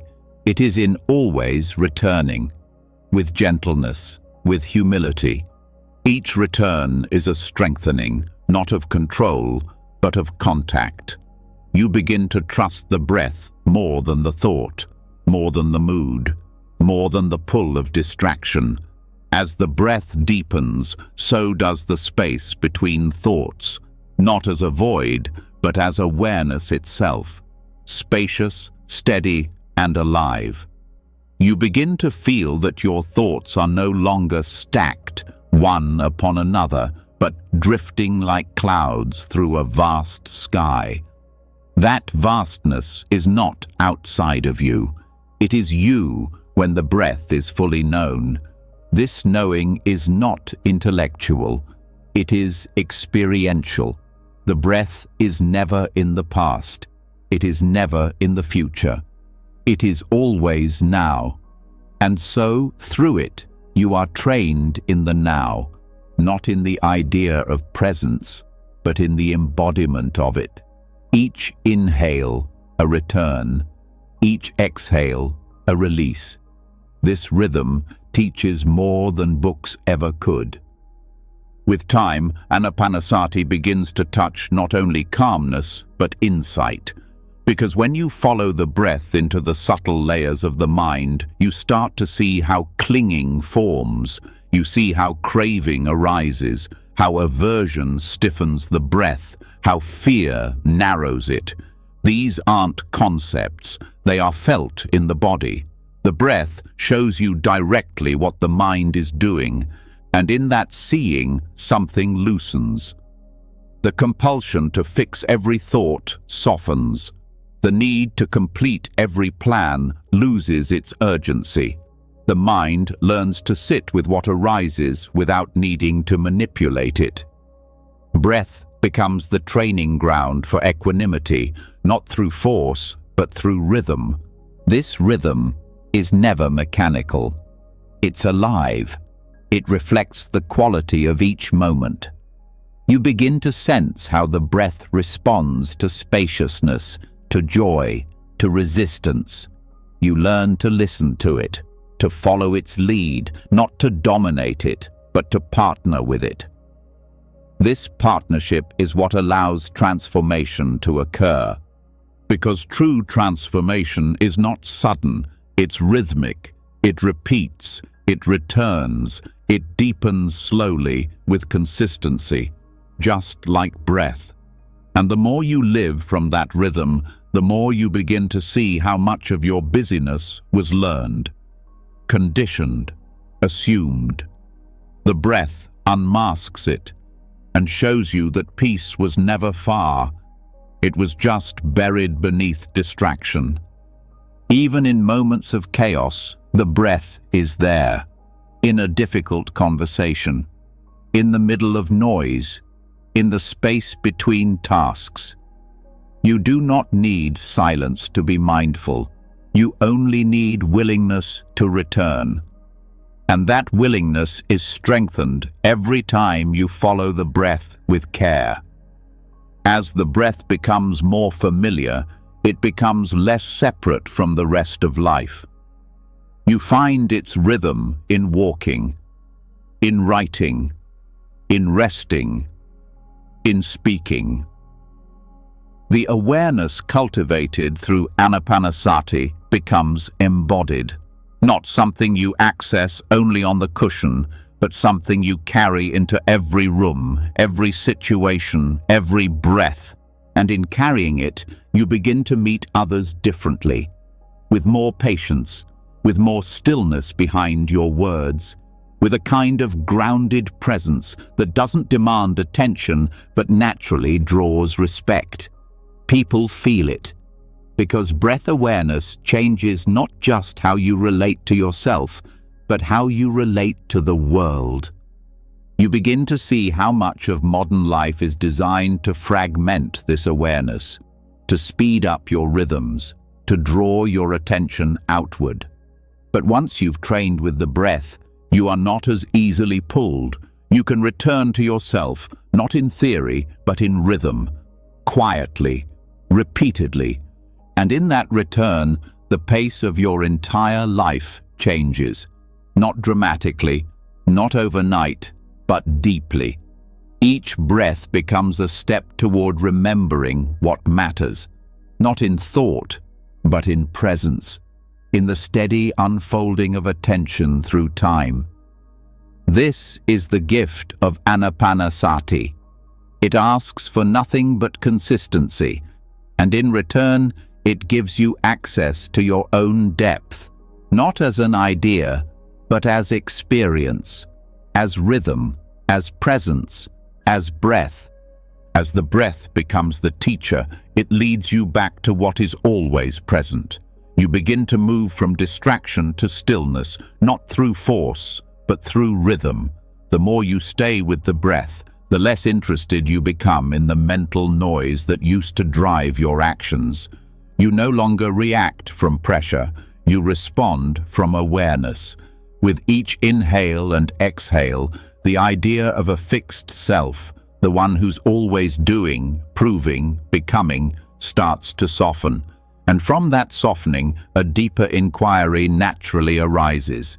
If I am not the thoughts, not the breath, not even the patterns I once defended, then what am I made of? The next step is not to define, but to dissolve, to return attention to the body, not as identity, but as elements. This is the foundation of Dhatu contemplation. In the teachings of the Buddha, contemplating the elements is not mystical. It is grounded in direct experience. Earth, water, fire, air, and space are not symbolic. They are physical, observable, immediate. They are not hidden. They are what the body is. To meditate on them is not to fantasize. It is to strip away illusion, especially the illusion that this body, this form, belongs to an I that is fixed or separate. The practice begins by observing solidity. Earth element is what gives form its shape. Bones, skin, nails, teeth, these are the hard aspects of the body. When you sit quietly and feel the weight of your body pressing into the cushion or chair, you are not simply relaxing. You are meeting the earth element directly. You are touching the part of the body that is not personal, that does not belong to you, but follows physical law. This contemplation erodes attachment by revealing what was always true, that the body is composed of the same materials as the world around it. Next, attention turns to the water element. Fluids within the body, saliva, sweat, blood, lymph, tears. These too do not answer to the ego. They move with their own intelligence, responding to temperature, mood, and biology. When you observe water in the body, you are not meditating on an abstract concept. You are directly experiencing impermanence. Fluid flows. It gathers and disperses. You begin to see how much of what you thought was you is in fact a process that cannot be held. Then comes the fire element, the heat that digests food, regulates temperature, fuels energy. Fire is felt in the warmth of the hands, in the flush of emotion, in the metabolism of every cell. To contemplate fire is to recognize that transformation is always happening. What you ate yesterday becomes your cells today. The warmth that comforts you now may be gone in an hour. Fire teaches change without apology. It does not ask for permission. It moves, and it does so without needing to consult a self. Following fire is air, movement, motion, vibration. In the body, this is most easily felt as breath, as pulse, as the fine stirring of sensation. Air does not stay still. It circulates, it enters and exits. In observing it, you notice that even stillness is full of motion. There is no part of the body untouched by this subtle flow. And again, it is not yours. It is simply occurring, part of nature, repeating a pattern older than thought. Finally, space. The most elusive element, but perhaps the most profound. Space is what allows the other elements to exist. It is the silence that holds sound, the openness that allows form. In the body, Space is found in the cavities, the mouth, the lungs, the abdomen, but it is also found between thoughts, between breaths, in the pause that allows awareness to expand. Space is not something you make, it is already here, and recognizing it dissolves the need to hold on, because space cannot be owned. As you move through these contemplations, something begins to unravel. The sense of me as the owner of this body becomes less convincing. You no longer feel like the central figure around whom experience revolves. Instead, you begin to feel like part of a system, a collection of elements interacting, changing, returning to what they came from. This does not lead to detachment in the cold sense. It leads to freedom, because the ego's urgency is often a reaction to threat, the need to prove, the fear of loss, the craving for recognition. All of these are built on the belief in a solid self that must be protected. But when the self is seen as a changing configuration of elements, the fear begins to dissolve. This dissolution is not annihilation, it is clarity. You see that pain still arises, joy still moves through, thought continues. But none of it needs to be owned. You begin to relate to experience with less tension. You allow emotions without collapsing into them. You experience sensations without needing to fix or fight them. You rest more easily in change.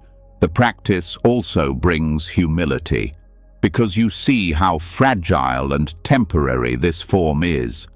Not in a dramatic way, but in a truthful way. Every breath is borrowed. Every cell is aging.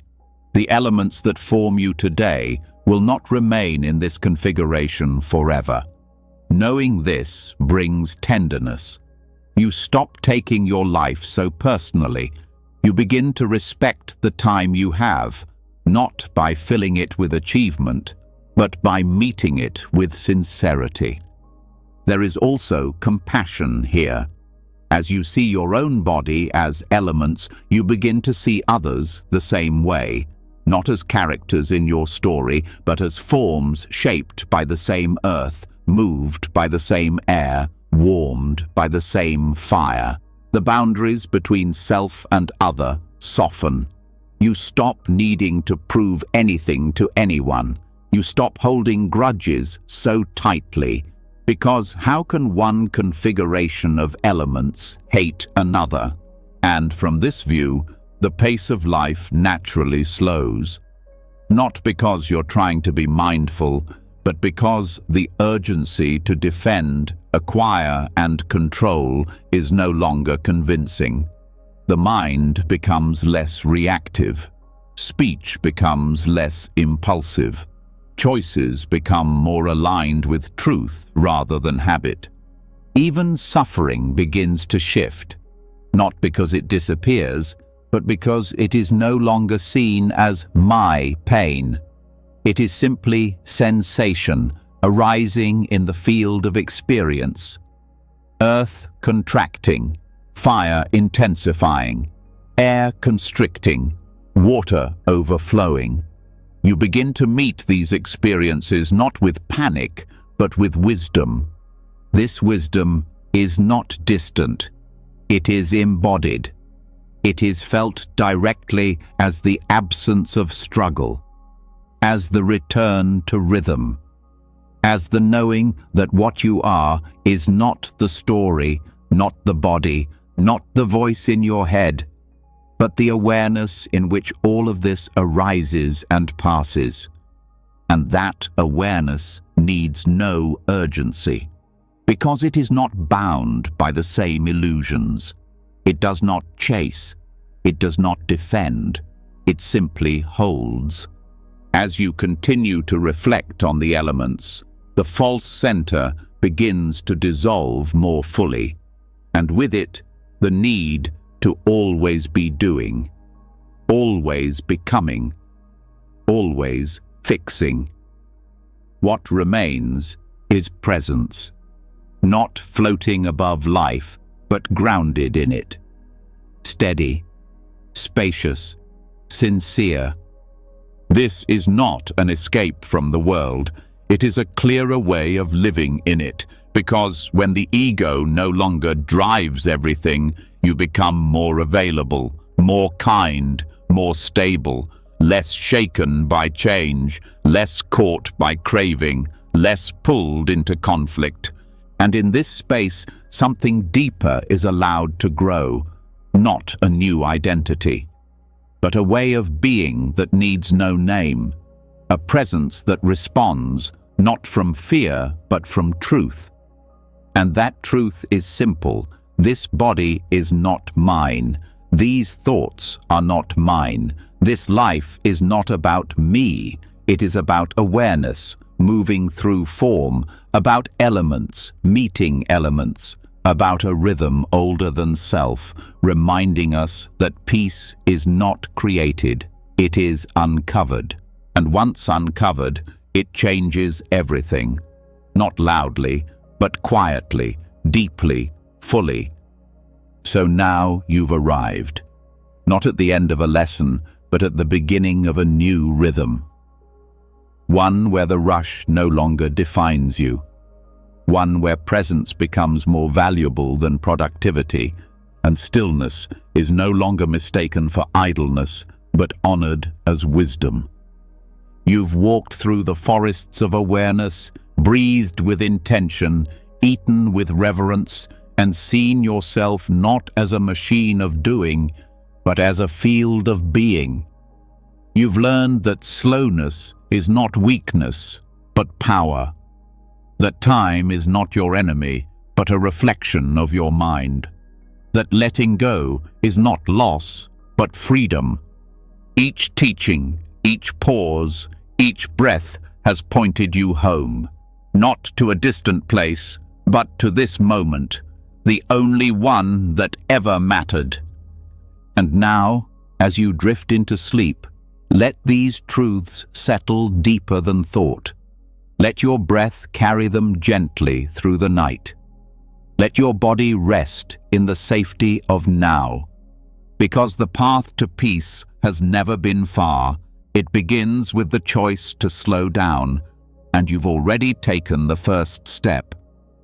If these teachings stirred something in you, share it in the comments. What part spoke to you most? What will you take with you tomorrow? We'd love to hear how your rhythm is changing. And if you want more wisdom like this, more gentle reminders to come back to yourself, subscribe to the channel and tap the bell. We're walking this path together, one quiet breath at a time. Until next time, may your sleep be deep, your heart be light, and your steps steady with presence. Good night.